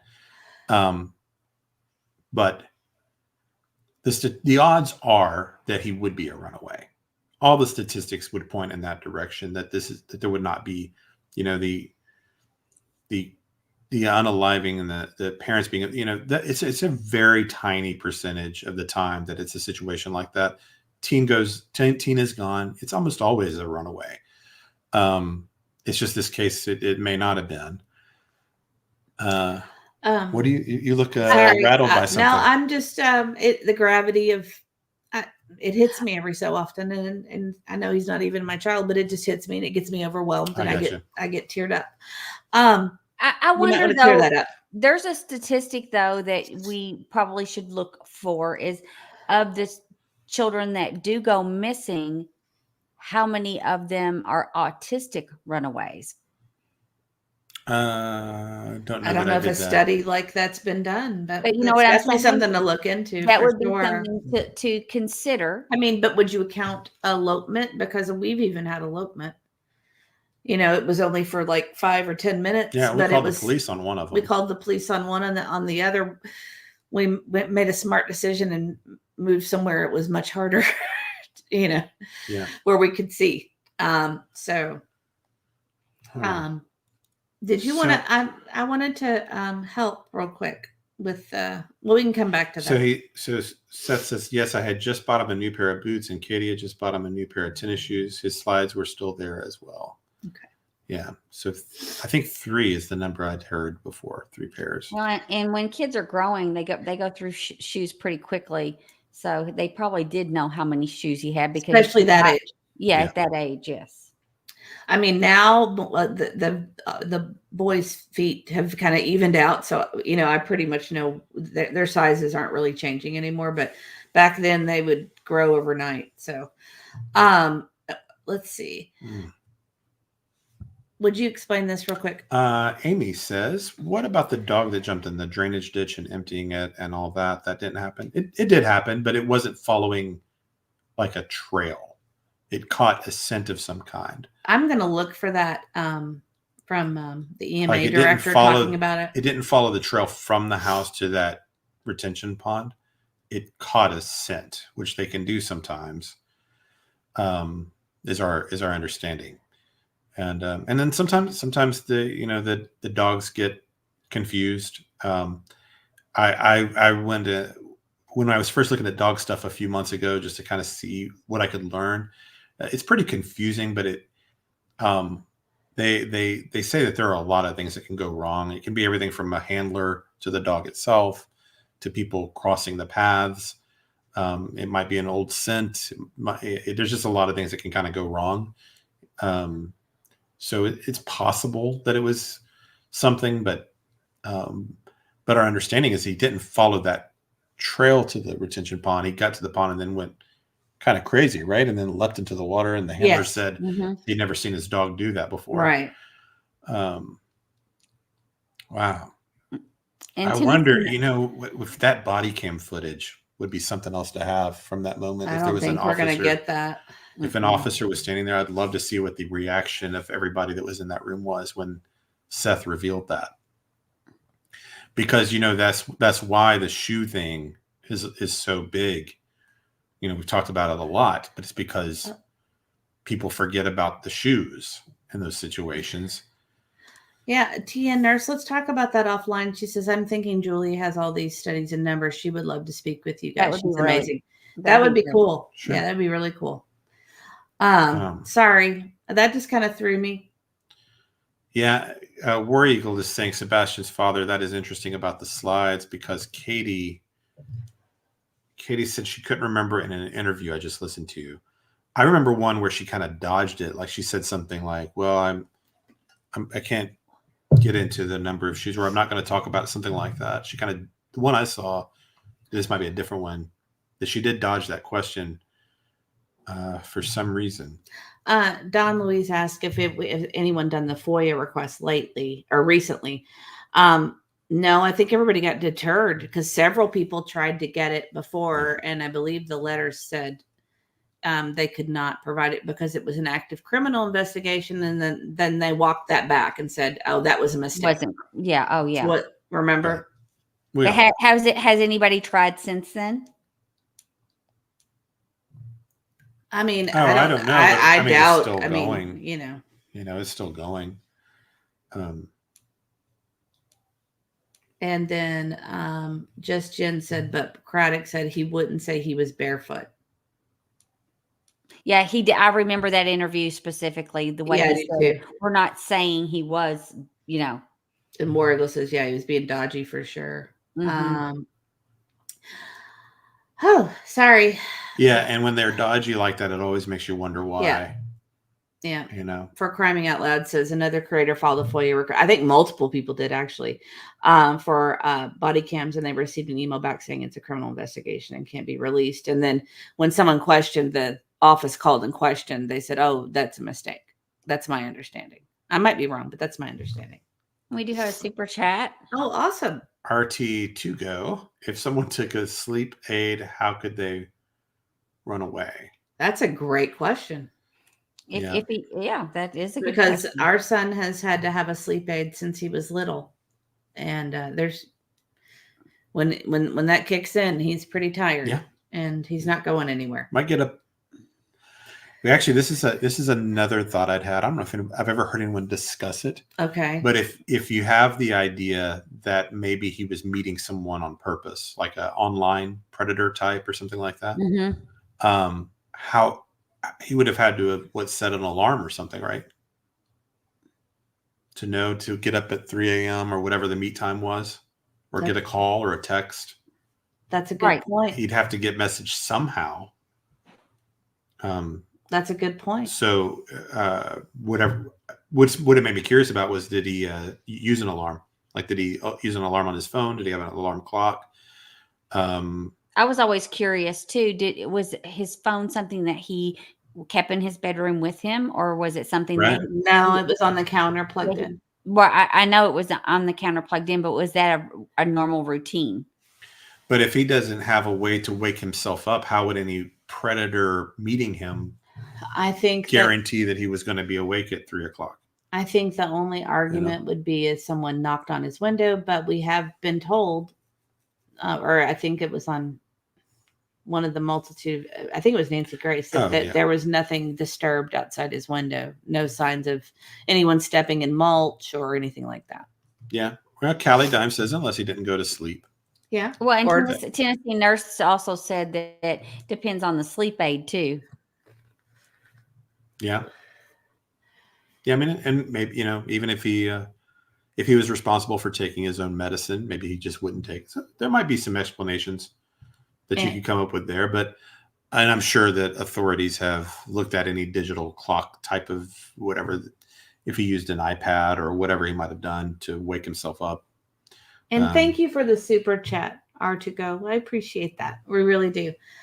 I'll do my stars real quick. Sorry, bro. I'm just I'm taken aback. I don't know about you guys. I'm just kind of like blown away. Yeah, I know. Everybody's kind of got different things on the shoes. Thank you so much. But I don't know. I mean, our special needs son, he only has a few pairs of shoes because he's only going to wear a few types of shoes. So we don't have him, we don't have probably a lot more than 3 pairs for him, I would guess. We have more than you think because we have winter Crocs and we have summer Crocs.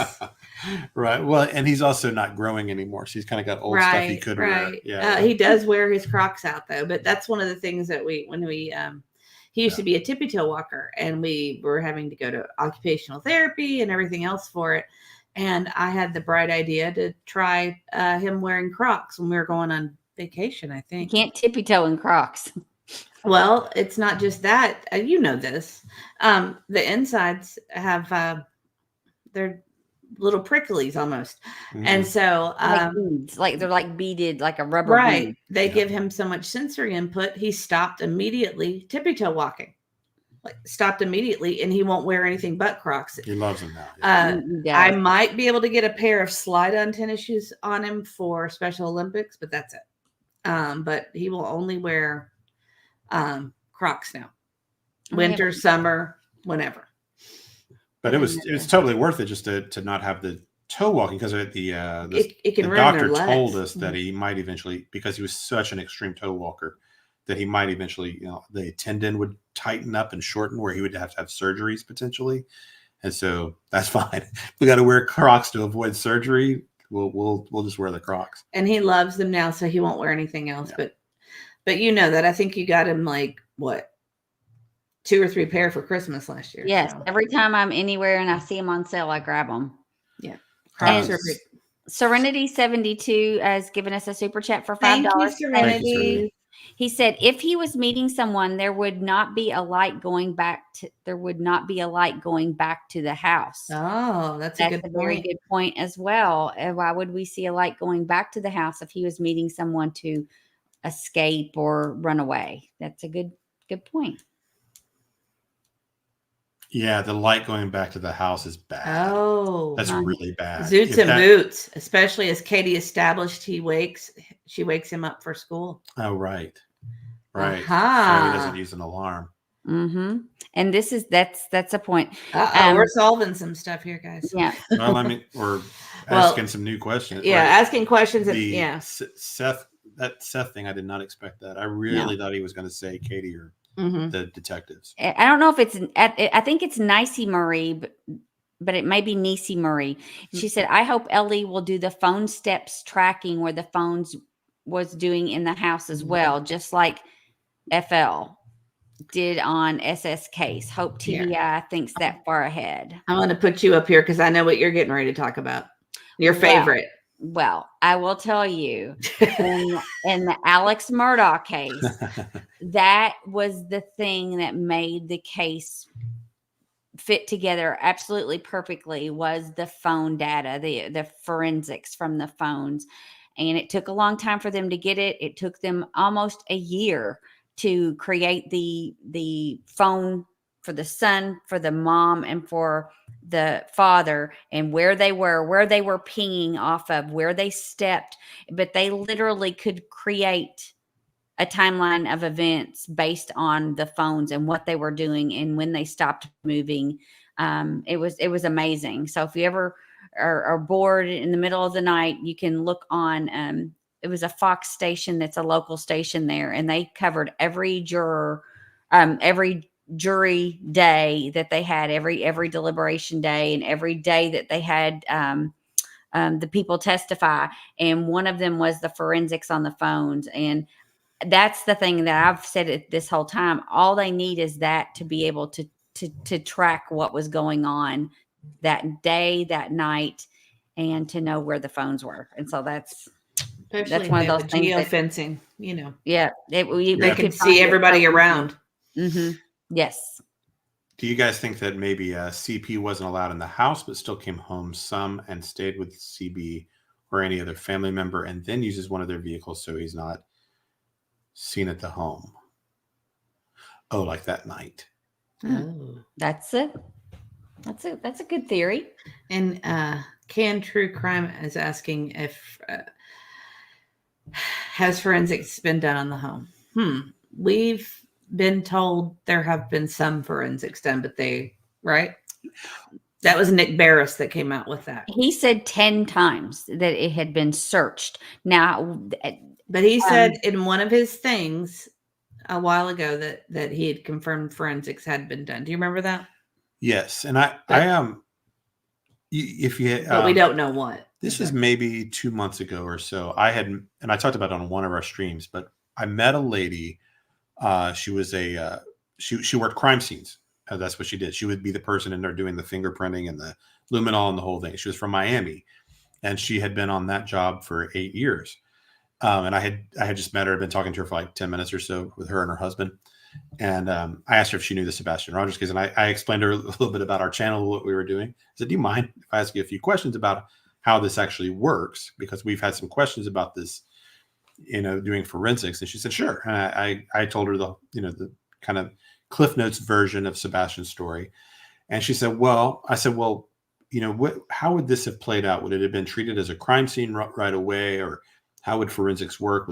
People are wondering about the luminol and how much time's gone by. And the way she said it was like, she goes, in Miami, the way it would happen is if there was a missing child and the police came in, they would just begin looking for the child.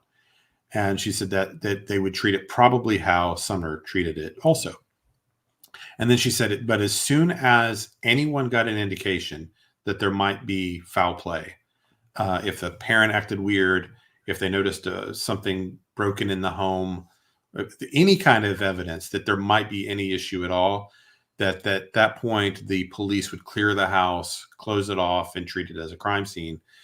And then I asked, well, what about the luminol situation? Would they have to like black out all the windows? Would you have all these trucks pulling up? Like, what could you do forensics and the neighbors not necessarily know?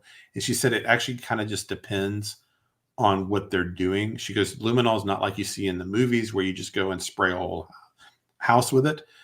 She said what the detectives do is they'll walk through the home and they'll have like points of interest.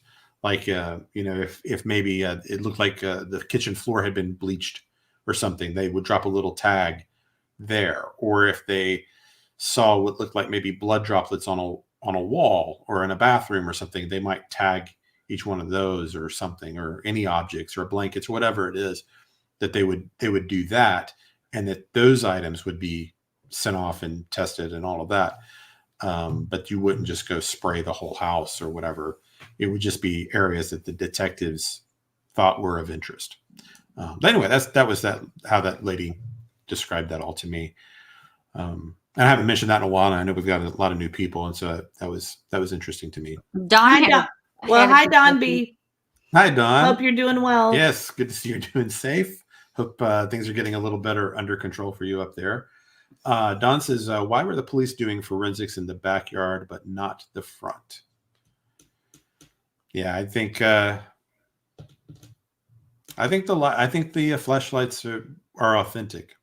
So I think that's where they went. I think they went through the back. I've watched them a million times, and I can't see how anyone could not see that was people moving. I mean, there's no way it was any kind of anything else. Honesty prevails, says Mrs. E. Don't tell your son, but McDonald's has Croc toys in the Happy Meal. Uh-oh. Don't actually, you know what? We don't have to worry about him. We have to worry about Gran E because Gran E loves to buy Happy Meal toys. She So, does. She Oh, thinks she does. everybody's got to have all the Happy Meal toys. Yes. So hopefully she's asleep. I'm guessing she usually conks out by now. Yeah, she usually hangs in with us for a while, but she was watching 3 different things tonight that was piquing her interest, and we're kind of like low on the totem pole. So Well, she'll have us played in the background, but she's usually watching. She'll get us on 3-way calls all the time, so she gets to, or actually 4-way if you count her. 4, all of us on the phone at the same time talking. So I think Trash Truck is. Oh, no, I guess I clicked the wrong one, but I'll read this to you. Real Me Too says you also have to tape up the windows to do luminol. That I guess that's true, but I don't know. That lady told me that she said not necessarily as far as like it being obvious to the public. She just said that it would kind of depend on what part of the house you were doing and things like that. At least that's what that lady said. Oh, the Real Me Too is going to send you some pictures of Alex in court. Yeah, I told her. I said I got to see him. I got the one the one picture is all I've seen so far. If we do the marathon thing, we'll have to give you an Alex Murdoch hour. Oh my gosh! And just do Alex Murdoch. That'll take me a while to Murdoch or Murdoch. Murdoch. What you know what they call him throughout the trial, and they call him Murdoch. And they say it funny. Everybody says it differently. Some you'll hear Murdaugh, but they call it in the Low Country where they're at. They say Murdoch. Wait, did you answer Don B? Or just kind of? Well, I guess I don't know really, but they did spend a lot of time back there. And we've seen footage of them taking pictures back there. Yeah, and they really didn't spend any time in the front yard. It's just. The evidence just points to inside the house, right? That the flashlight video is authentic.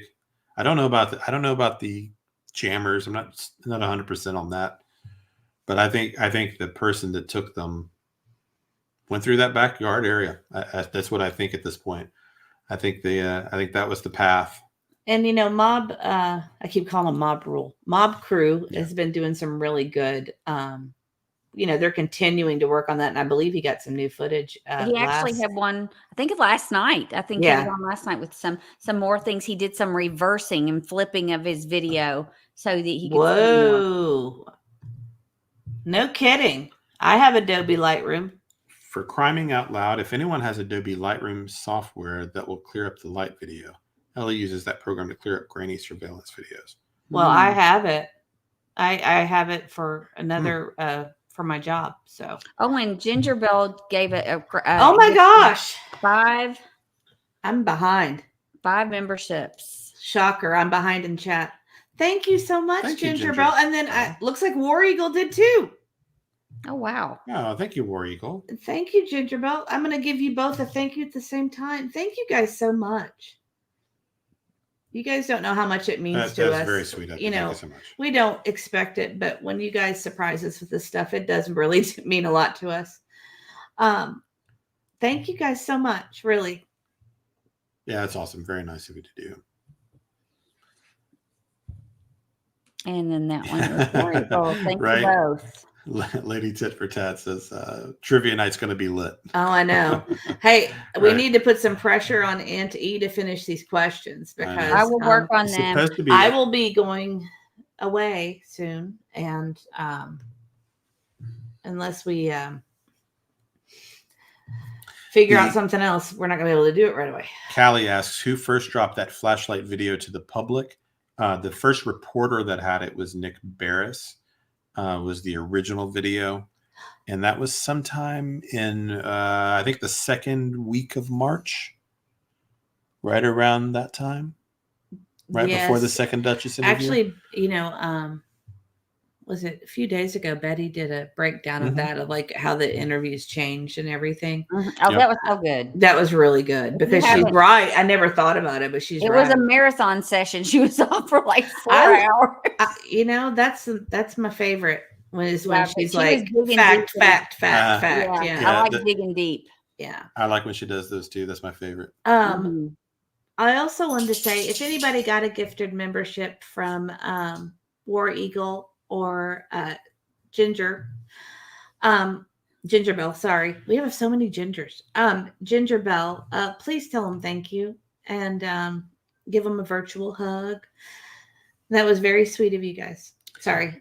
I get very moved by he's this a stuff. local Nashville reporter, and Barris is he's kind of been the go-to reporter for the Sumner County Sheriff Department. If they want to put a message out, they usually go through Nick.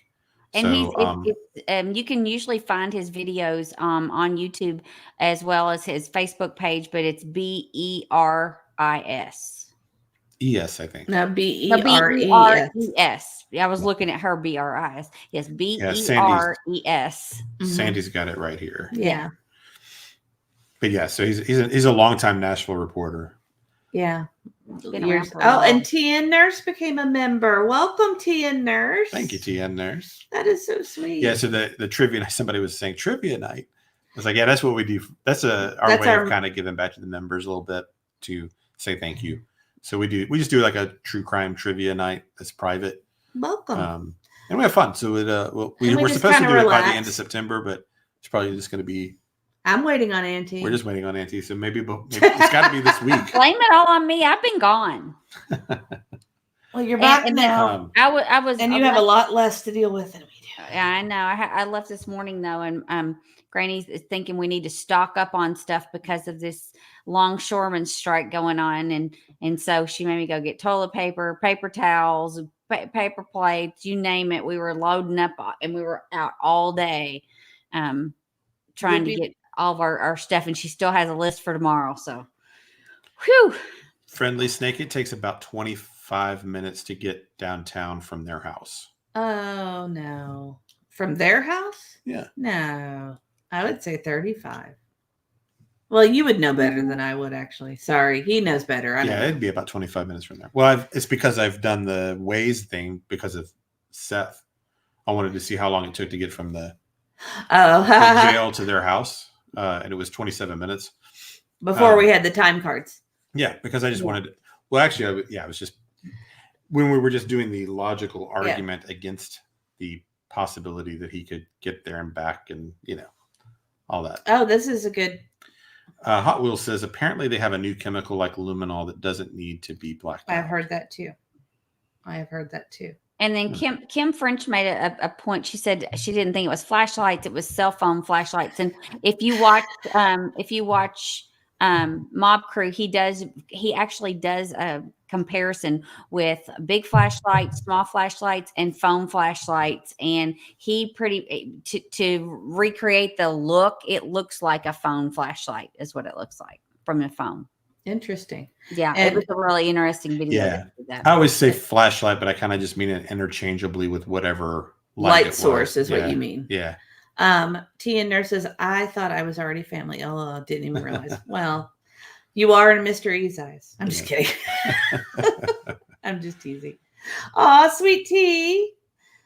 You are being so kind to us.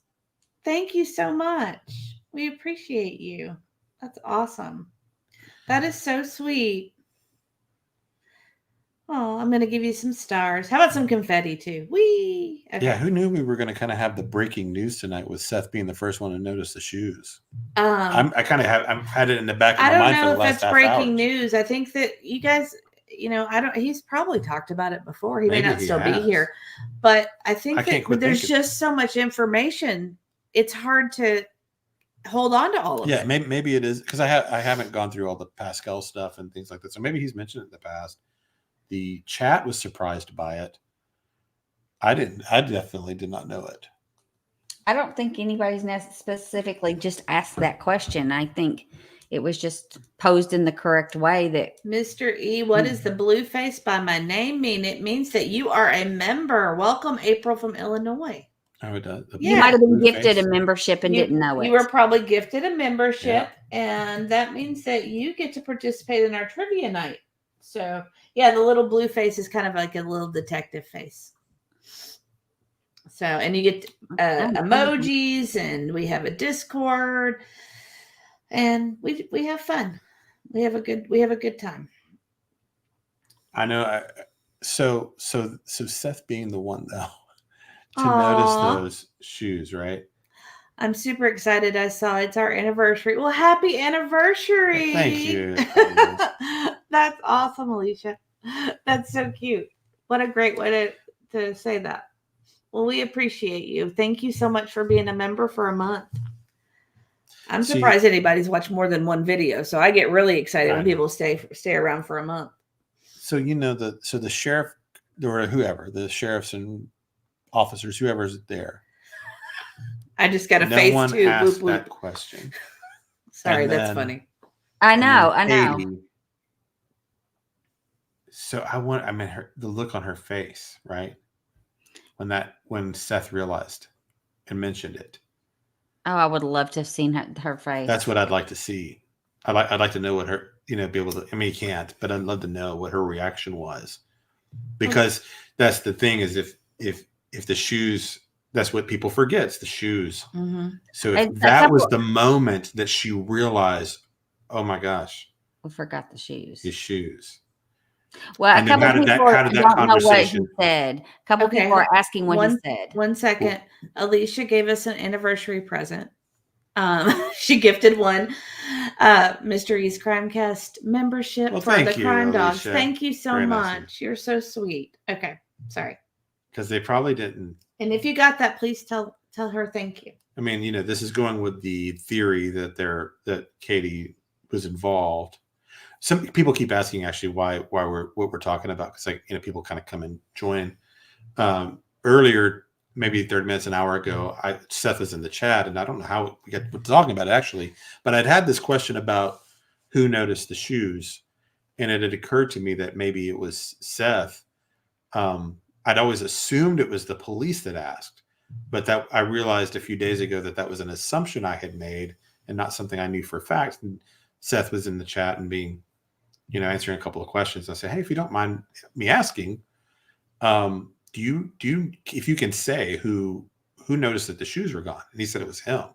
And then he clarified and said that as soon as he walked in, he looked down and saw that all of his shoes were there. And it was the boots, the slides, and a pair of tennis shoes that Katie had bought recently.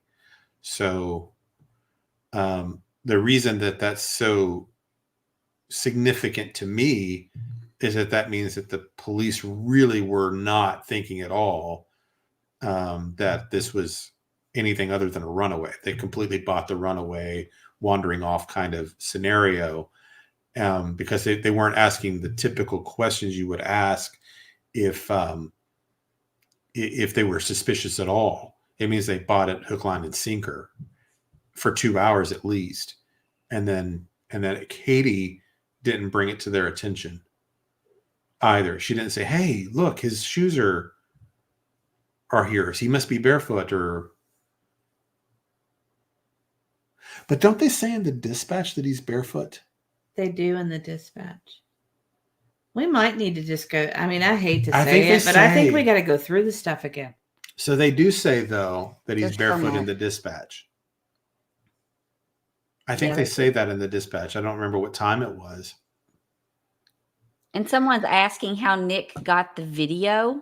We don't know. He said it was leaked to him. He said he didn't say, right? Well, she said, so law enforcement showed him the video. Then told him that it was a garbage truck. Where would the reporter get flashlights? Here's the thing. From that then.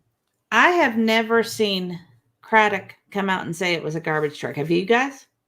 If there's footage of that, please send it to me, because I don't think the police have ever come out publicly saying it was a garbage truck. We heard that from CP.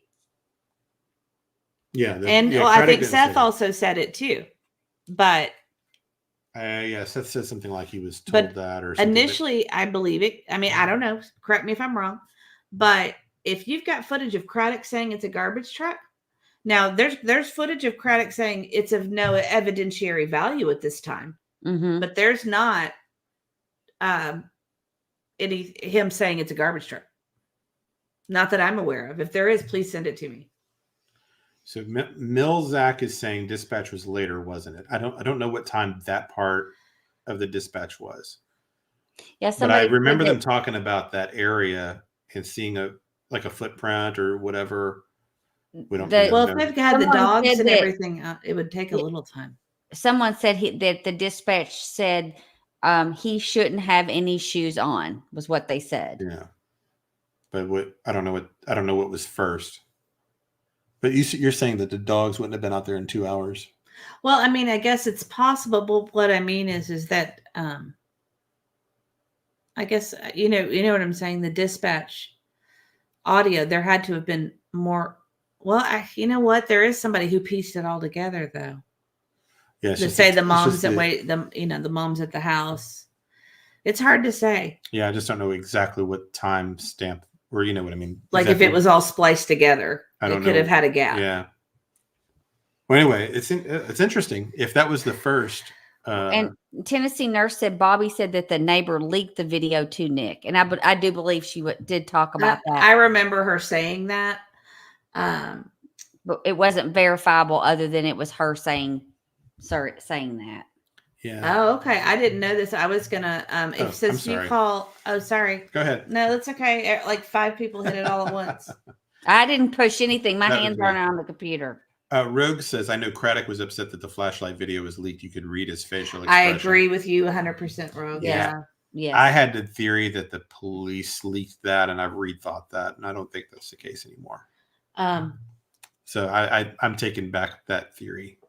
I believe that I was thinking that the police did that, but I don't think that's true. So what was the one you wanted to play? This one? Oh, this one, yeah. If you call the Sumner County, I haven't ever done this. Sheriff's office after hours, they tell you to call 911 and it disconnects. They don't answer the phone lines until 8 a.m. Huh. It's interesting. You know, Katie says 911 in one of the calls Yeah. or one of the interviews. She says She says it 911. in Nancy Grace. We heard it the other day. Yeah. She doesn't say they called the sheriff. So who knows? Who knows? There's so many. CP says they called the sheriff. Yeah. But if it doesn't open until 8 and this was around 6:20. Right. I mean, what about the non-emergency line? No. That's the line he supposedly called. Was the non-emergency line. Okay. And he explained, and Betty, actually, that's one of the videos that he talks about, that he calls that number because he knows that if he calls 911, it just gets rerouted back to local law enforcement. So he was skipping that step. Yeah. You can't believe anything they say. I mean, it's like, it really is like that bad. And we had a new member. Mr. E, they did say that in dispatch about the no shoes. Yeah. I remember. That. I just don't know what time of the day that was. And then our new member is Ditto 55. What a great name. Well, welcome, Ditto 55. We appreciate you. Thank you for joining. And Yes. Thank you, Ditto. we appreciate that. And let me show my welcome to the Crime Dogs. We call ourselves the Crime Dogs, and we appreciate you. Thank you so much. That's so nice of you. Sorry. There, I'm trying to put it up. There we go. Welcome, Ditto. Thank you so much. Yeah, it's almost like we just need all of the videos side by side. It's getting to a point. we need like a playlist or something to collect it all, or Well, we have a playlist actually. You just don't Of look at things. you don't look at our YouTube. I probably don't. But yeah, we do. Yeah, that's funny. Katie says she was teaching Sebastian how to call 911, Yes. not then to call the sheriff's department. So yeah, I mean, there's something weird about that. I know there's people that have kind of made decent arguments. Aw. Robin says this is the best channel. Well, But, thank you, Robin. Sorry, I know that we kind of threw us off with the shoes. It really did. So I'm kind of like, I'm still thinking about it. Okay, Trooper's mom wants me to read about. And she did say dispatch was called at 6:43. That was from Trooper's mom. Okay. And yeah, I guess that's what she Yeah. wanted you to see. Okay. So is that and how far into that call? Okay, wait. So, okay. So she went to get him up at 6 o'clock and he wasn't there, and it took 43 minutes to call. Or that was dispatch responding to the call. Dispatch call was 6:43. Was that? Does she mean that's when on dispatch they were talking about him not having shoes? You know what I mean? That's a long time. There's a Karen Alberini says there's a transcript on the dispatch on some creators, and it gives all the times. Oh my gosh, that would be Okay. amazing. Yeah, I figured somebody would have that somewhere actually. So Well, I'm just begging for people to email me this stuff now. Oh, KC Chief for life, Kansas City Chief for life. Welcome. Thank you so much. You guys are the best. You know how to make me feel happy. I came into today with kind of a grumpy attitude, but you have cheered me up. And Tennessee Nurse had a question. She said, what have you guys heard about who came to Uncle Taco's? You know, I actually haven't looked at it. Yeah, I was over at CJ's last night when the incident with Uncle Taco was going on. Essentially, I mean, I would prefer y'all just go to CJ's live last night and watch it. Because I got some of the details on it, and then I started to get sleepy and went to sleep, and I didn't hear all of it. But essentially, I believe, actually, was it War Eagle? Somebody clipped it out. War Eagle, did you clip that out? I think they did. Somebody clipped it out, and I saw the clip of it, today as well. But essentially, it's my understanding that someone came to the taco residence, and I'm not even sure where the taco residence is. It's not in Tennessee. And stated that they had a hostile package and discussed this with Mrs. Taco. So, yeah. I mean, it was kind of but I don't know that it has to do with anything that we know, we don't know. Because Uncle Taco said the FBI came to his house about the mail. Yes, but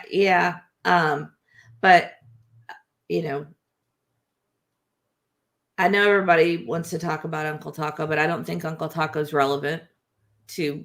Do you feel like that? I've never really. I've never thought he was relevant to really anything going on. And it's fine, Yes. but I've just never Shelly says CJ has Uncle Taco on his channel. So yeah, so I would highly recommend heading over to CJ's. Mrs. Taco was alone. Yeah. And that's fine if they want to call people in and talk to them about it. That's fine. I just don't want to get too far deep down the taco rabbit hole. Ginger girl, thank you so much. Oh my gosh, thank you so much. Thank you. And you didn't have to send us a super chat, you sweet thing. No, with the video, awesome. Thank you. Thank you so much.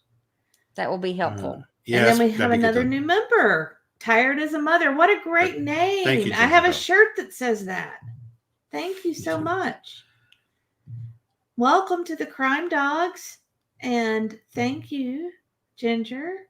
We appreciate you. That is so sweet. Thank you so much. I mean, we get a $5 gift and the video stuff. That's awesome. That's awesome. But I also need to get the better flashlight video, because if I can look at it through Adobe Lightroom. I mean, I'm not good at that stuff. Middle E might be. No? Is he good with that? Actually, yeah. Hi, country guy. Welcome in. Yeah. Oh, of course we can drop our email, sure. We probably should wrap it up. Yeah. Yes. Let's see. I think the email should come in. We'll see. Oh, yeah, double email. There you go. There you go. Got it twice. Uncle Taco said publicly that he welcomed Ellie to contact him. So maybe they just responded. Yeah, it's my understanding, and I don't want to be too murky on it. Like I said, I don't want to go down that rabbit hole because whatever. But it's my understanding that people they believe to be the FBI came to the house and told them that they had and I quote, a hostile package. That's my understanding. But I would highly recommend going over to CJ and watching it on there because you can hear Uncle Taco talk and explain it all in detail. So I would highly recommend just going to his live last night and checking it out. Because I really don't know a lot about the tacos, to be honest. I don't really understand, Oh, Shelly said that, and I thought some of the videos that I saw weren't too great, but she said Mob Crew got the better video yesterday. And he says on his channel where he got it from. So he had a more enhanced. He had the old kind of Nick Barris video of a video, and he got that far with it. And he got a better. Yes, he got the better. I think he possibly got it from where it came from because it was clearer. Okay. Well, good. So well, he might have got it from an original source or close to. Okay. Yeah. But it was much better. Well, that's awesome. Thank you, Shelly, for letting us know. And I love your picture. He's really good with that technical kind of work like that. So I'll go Lisa B said, "What the heck's a hostile package?" This is just one of those stories to me that's not worth. That's not relevant. Yeah, it's not relevant. I don't know anything about Uncle Taco. I never watch his interviews because I don't think it's relevant to Sebastian really myself. Because in our minds, I listened to him like 5 minutes, and it doesn't matter. I mean, he's not connected to the story. I mean, whatever. So I just don't spend any time on it. And plus, whatever his claim is, it's just like everything else. It's something we can't double source, so we just have to ignore those things. And we try to make sure that anything that we talk about is something that if they've got can be sourced. Door cam footage or something of the FBI at the door, that might be different. Right, that's a good point. Tennessee nurse. Okay, I have to know right this minute where he's standing with things after finding out what we did about Chris's work times, etc.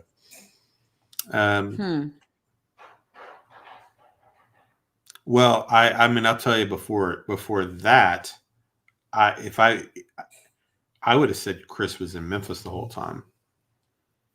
That's what I would have told you before. But I'm laughing at Lisa because she says, "Do I have to Urban Dictionary it?" She wants to know what a hostile package is. I'm sorry. It does sound like crazy. Slang, right? It does sound like slang. I don't mean to be laughing, but that's really funny. But that is what it sounds like.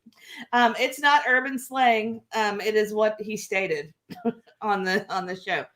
But I'm sure. I think I have a link for CJ. I'm going to put it here in chat. I would say that a hostile package could be taken a couple different ways. Yeah. I think the problem for me with having it wouldn't. It's not so much. The CJ link didn't work. Okay, hold on. I think the problem with Chris's timeline with that 7 to 11 and all of that isn't that he was, that's fine. I mean, that's just when his work was. That doesn't mean he was in Hendersonville. The problem is how cagey he's been about it and deliberately trying to dodge any questions that involve his whereabouts. Like, that's the stuff where he always goes, law enforcement told me I can't talk about it. And this is something that Bullhorn Betty has been honing in on through those early interviews. That's really when he starts to act like, oh, law enforcement told me I can't discuss this. It's always stuff that would incriminate him, not Katie or anything to do with Sebastian or this guy that's supposedly 3 hours away. It's his dodgy behavior that actually makes you think that he may have been there that night.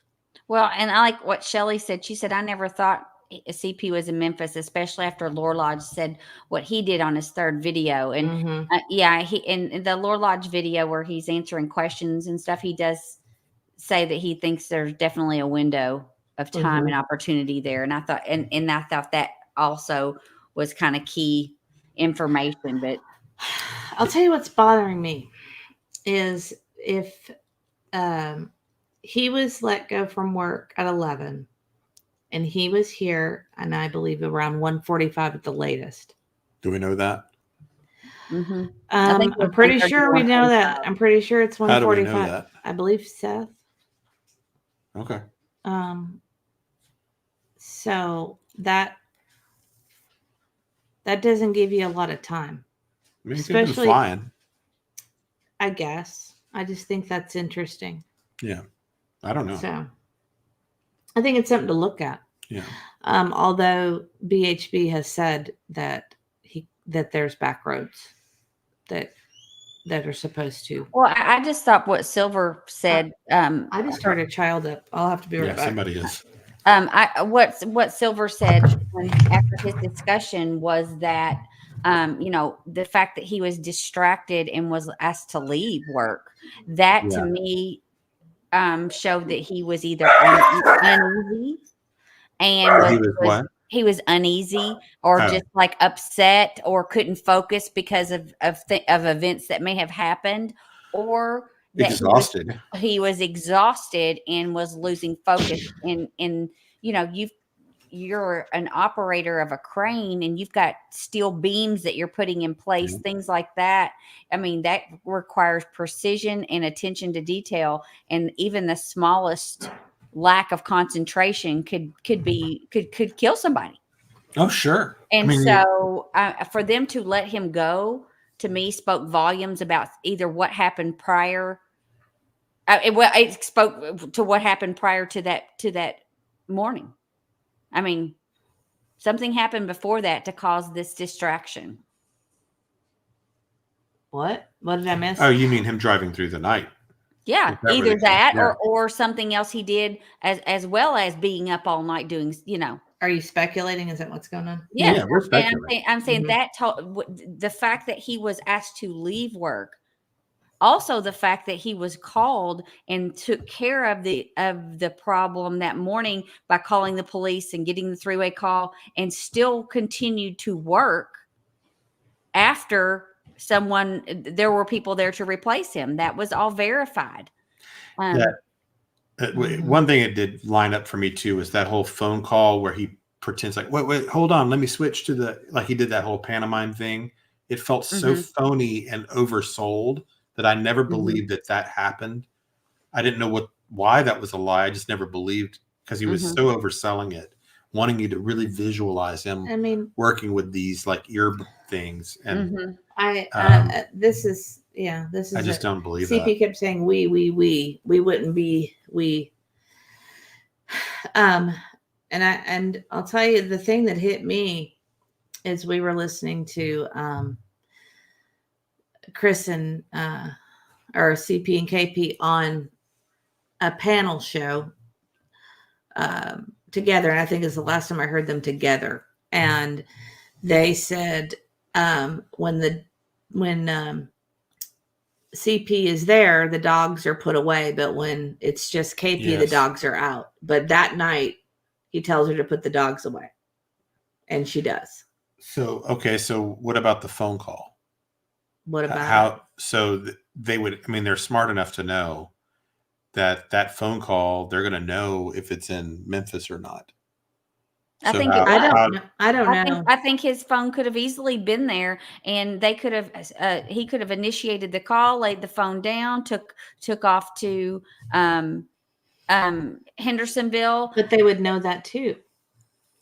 Well, he does get dodgy on that too. That was on Lolly's, yeah. When they asked, and then he could say, "Okay, at 11:33, I want you to hang the phone up," and she clicks off the phone.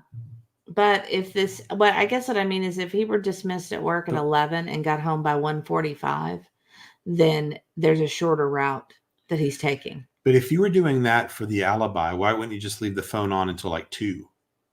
Right. And that way you could say, "Oh no, look, I was on the phone with him until 2:00." If it were an alibi. And there's no camera footage that we know of him leaving the campground. This is why I'm almost going back to my original theory from like 6 months ago. I'm not kidding. I'm almost going back to we do kind of circle the wagons around know. the same things over and over. because We talk ourselves out of it. what it seems like with the timing, what kind of makes sense We do instead this of all the time. premeditated. I know it's because there's a problem with the story. We know there's a problem. We find the flaws. Oh. Yeah, but Apple Watches could be traced too. I think they had different kinds of phones. There are all kinds of phones. It wouldn't pass by towers if he did that. What did I miss something? It wouldn't pass by towers. I think they had a second set of phones. Well, yeah.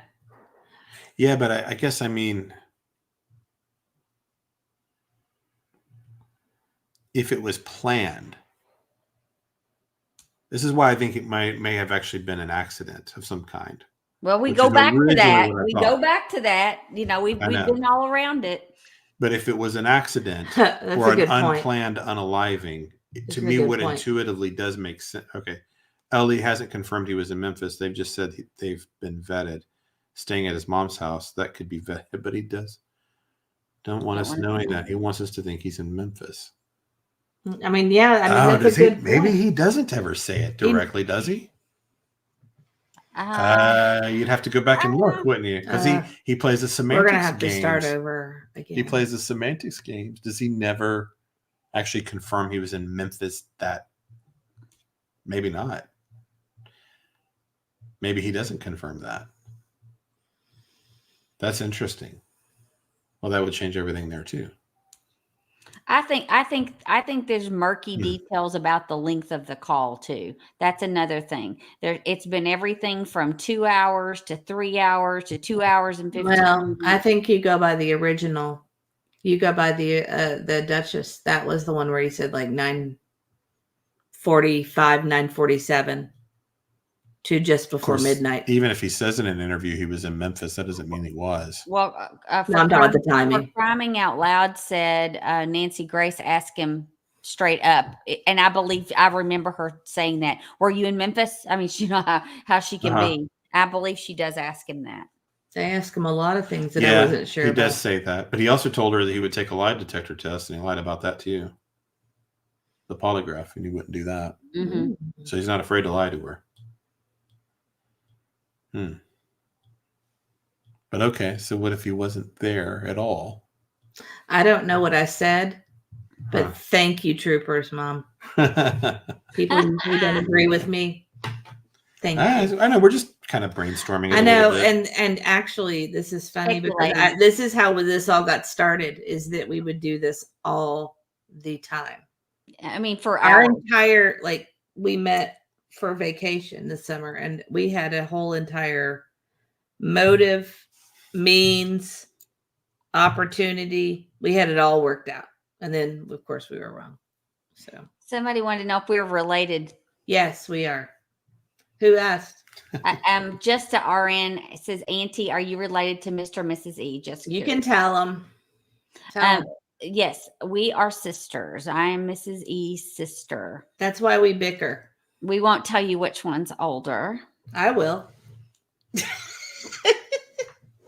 I'm just kidding. Okay, so maybe he was playing semantics. For Criming Out Loud says she didn't ask him if he was in Memphis. She asked him where he was staying when Sebastian went missing. He said he had an RV park. At an RV park. An RV park. Oh, another thing. Doesn't mean he was there that night. Just means he had maybe. I mean, that's the kind of games he plays. Yes. Oh, and just to RN, just so you know, actually your walls don't look the same color tonight. I'm in my husband's office, but my house is all the same color. And my walls are gray. Yeah. Yeah, your walls are gray and ours are taupe.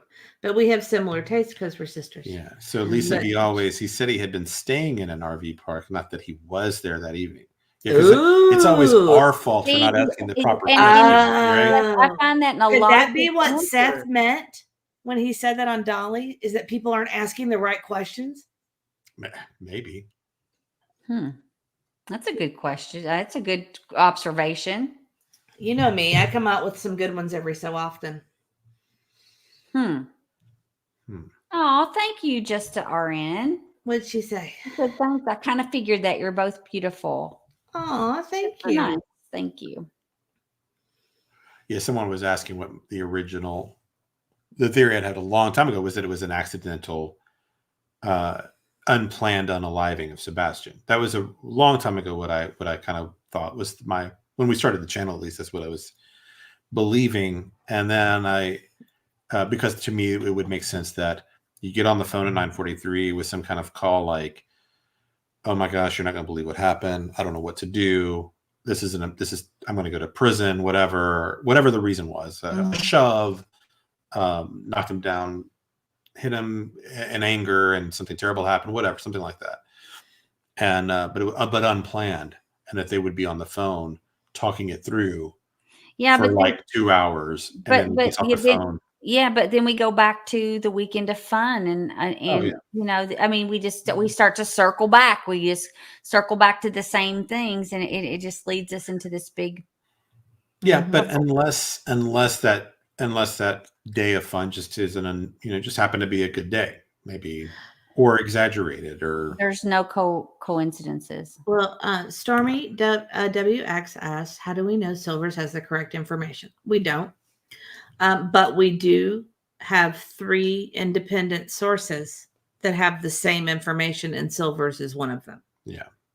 So that is why we are.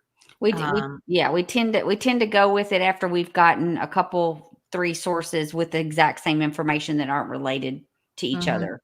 Right. We usually try to go with 2 before we kind of even consider something. And I didn't realize that there had been a coworker on Facebook.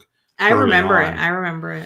I actually I'm sure somebody out there has the screenshot of it. Well, it's on Betty's video. Oh, okay. She has it like in her background. Yeah. On the video. Oh, good night. Just ice for innocent. I know. Thanks we're going for kind of being late back. tonight. Yeah, we are. This is not normal. Yeah, we don't usually go this late ourselves, but we're probably cutting into Brittany. Bless her heart. yeah, we'll get out. Brittany was here earlier, and you were talking, and I'm trying really hard not to interrupt him because people get angry about that. So, I didn't want to interrupt you, but if she watches the replay, we saw you here, Brittany. We appreciate the support. Thanks for coming by. Hello. We'll go say hello to her. Yeah. Yeah, that's. Well, we can go unless you have anything. Thanks for. I do enjoy the brainstorming that we all do together. I don't know. Do you guys like us brainstorming, or? I appreciate all the thoughts and conversation. We've got such a bright group that comes up with stuff that we just can't come up with. I don't think there's ever a night that someone doesn't bring up something new that I hadn't thought about. Just like, we found that out from Seth, but also, just little things that people say, and you're like, oh, yeah. And, that we really hadn't thought about before. Where are we going to be at court? I'm going to be out of town, and it's up in the air because it's fall break for our kids. So we will see. Yeah. Don't know. I never really think about him staying like at his mom's house. That's not really something I had really considered. I did, just because I thought there could be Rubicon. As it related to the social services, they could have asked him to stay out of the home until the investigation was done.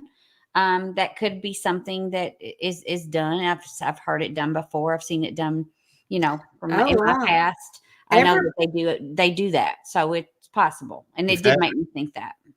Yeah, if that's a possibility, then people need to be talking to the neighbors over there. Okay, this is something too. Tia Nurse says she had to explain those multiple trips to the bulk stores and why they went. Why would you have to explain why you went to grocery shopping? Snacks were for the road trip. Snacks were for a road trip, in my opinion. Yeah, Tennessee Nurse said that earlier too. She felt like that she was stocking up for this big trip or for snacks for a long time. Or is it? She's going to have to account for those snacks when they're not in the house, though. Yeah, but but they moved into an RV. And also if they didn't figure it out for several days, it might have been a while before they looked at that Costco receipt. Mm-hmm. And then by then the food's Well, gone. the Maybe, one- yeah. One criticism of them I keep seeing is that they went to multiple big box stores on a weekend, but that's normal for us. So we don't see anything abnormal about that. No, I can go to 2 or 3. I go to BJ's, Costco, and Sam's. So How do you like BJ's? it's okay. I don't know if I want to buy a membership to that one. This is the dumbest reason ever, but there's one thing that my husband loves, and it is the kosher salami there. And that's the only place we can find it. So we actually have a BJ's membership because of kosher salami. I thought you were going to say something else, and I was thinking that was not going to be funny. No, but thought you were every gonna say time we have a something. membership is for one item at BJ's that I can't get anywhere else. Justin RN gave us a super sticker. Did you guys see this? Oh, Thank you, cool. Justin. Very Thank sweet. Thank Sorry. you. Thank you so much. That's so sweet. So, and Crying Out Very Loud cool. says the same thing. He or she goes to Sam's and Costco on the same day often. So I didn't think that was weird. What were you trying to click on? I'm sorry. Oh, I don't know. Okay. Yeah. And, and we actually our kids like the samples. So they'll often, when we know there's going to be samples. Trooper's mom said, read her comment. Okay. Wait, maybe that's what you were trying to do. Oh, I don't know. Where's Trooper's Oh, mom? here's one. Hang on. I found one. I'll put it up. Oh, okay. Trooper's mom says, Mr. E, CP did stay at his mom's during the Nina problems. Oh, these are all fake. then- Yeah, this is all emojis. Okay. So he did stay at his mom's during the Nina problems. Yeah, that was something. That is true. I remember because that's when they went to try. She went to try to pick up the daughter, and they wouldn't let her have him, and they were at their house. So I do remember that. All right. Yeah, and this is referring to that coworker that claimed that there was something going on at the bar that he hung out at. I wonder if anybody's ever been able to talk to that person. He said he I was would- dating a bartender. Mm-hmm. Hmm. There might be some I insight don't know. there. I mean, but again, Well, you would at least want to try to talk to that person if they exist. Oh, that's a good one. You go to the bar. You would want to go to the bar if he had a bar that he hung out anyway. Zoots and Boots, non-compliance opens doors for protective orders, removals. It's very possible. That's a good point. And then crime and shame. Yes. This is actually Auntie can speak on these. I So have Criming a Out- member who works for CPS. She said they often remove alleged abusers from the home while they investigate. It's likely they were getting ready to open a court case. Yes, from my background, I know that as well, and that it's not uncommon. That would make some sense. The real Me Too. What is going on? Me Too. You don't have to do that. You do so much for us. Thank you so much. Real Me Too says, thank you, Mr. and Mrs. E, and of course, Auntie E for another great live. Well, That's thank her you way to too. tell us to wrap it up. Yes, I know. We We need to wrap it up. Thank you, The Yes. Real Me Too. You're so sweet.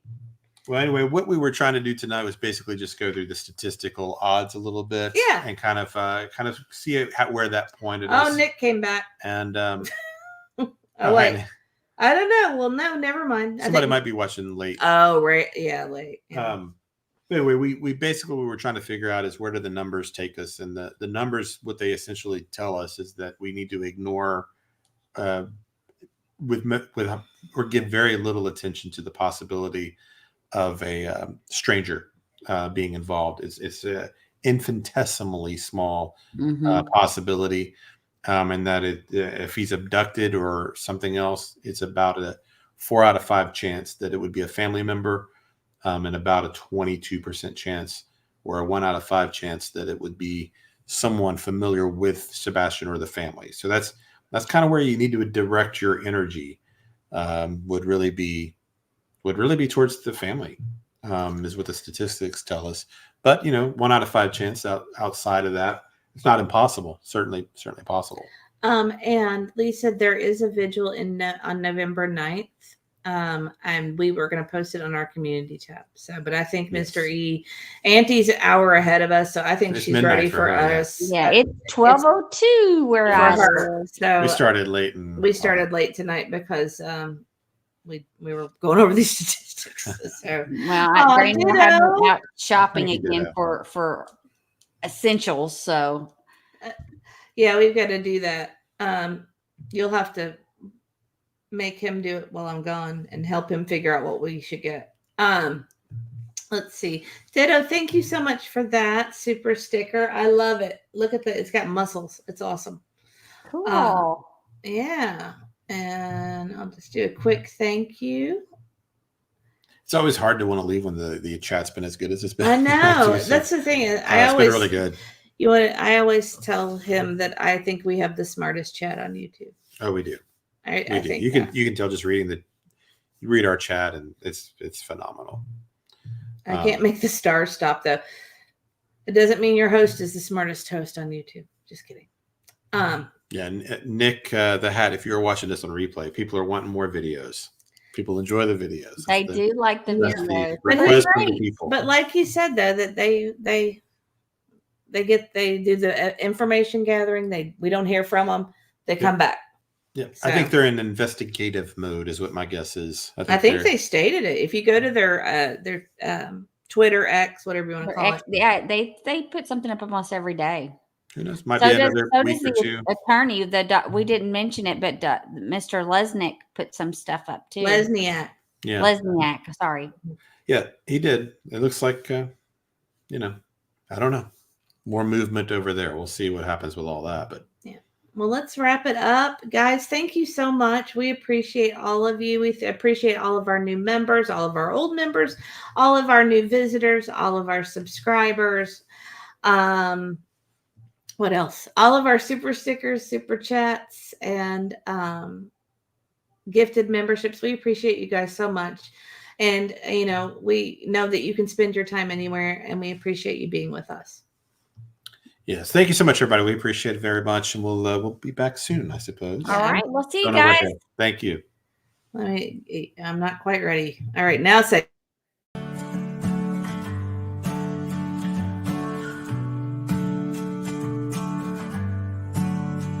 We remember you. We remember you. Ooh. We're still here for you. We'll shine I forgot to say thank you to our mods. Thank you, mods. We appreciate Yes, you thank guys. you, mods. And I hope for you.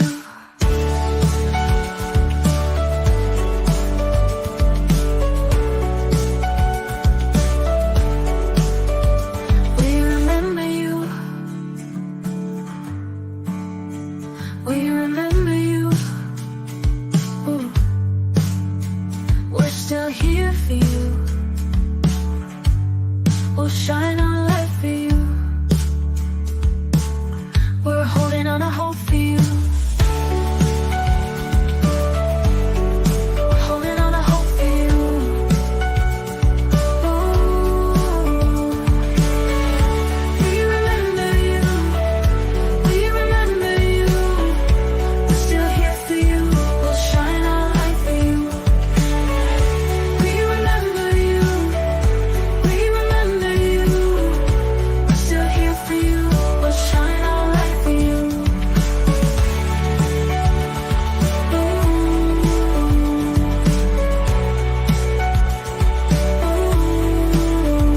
We remember you.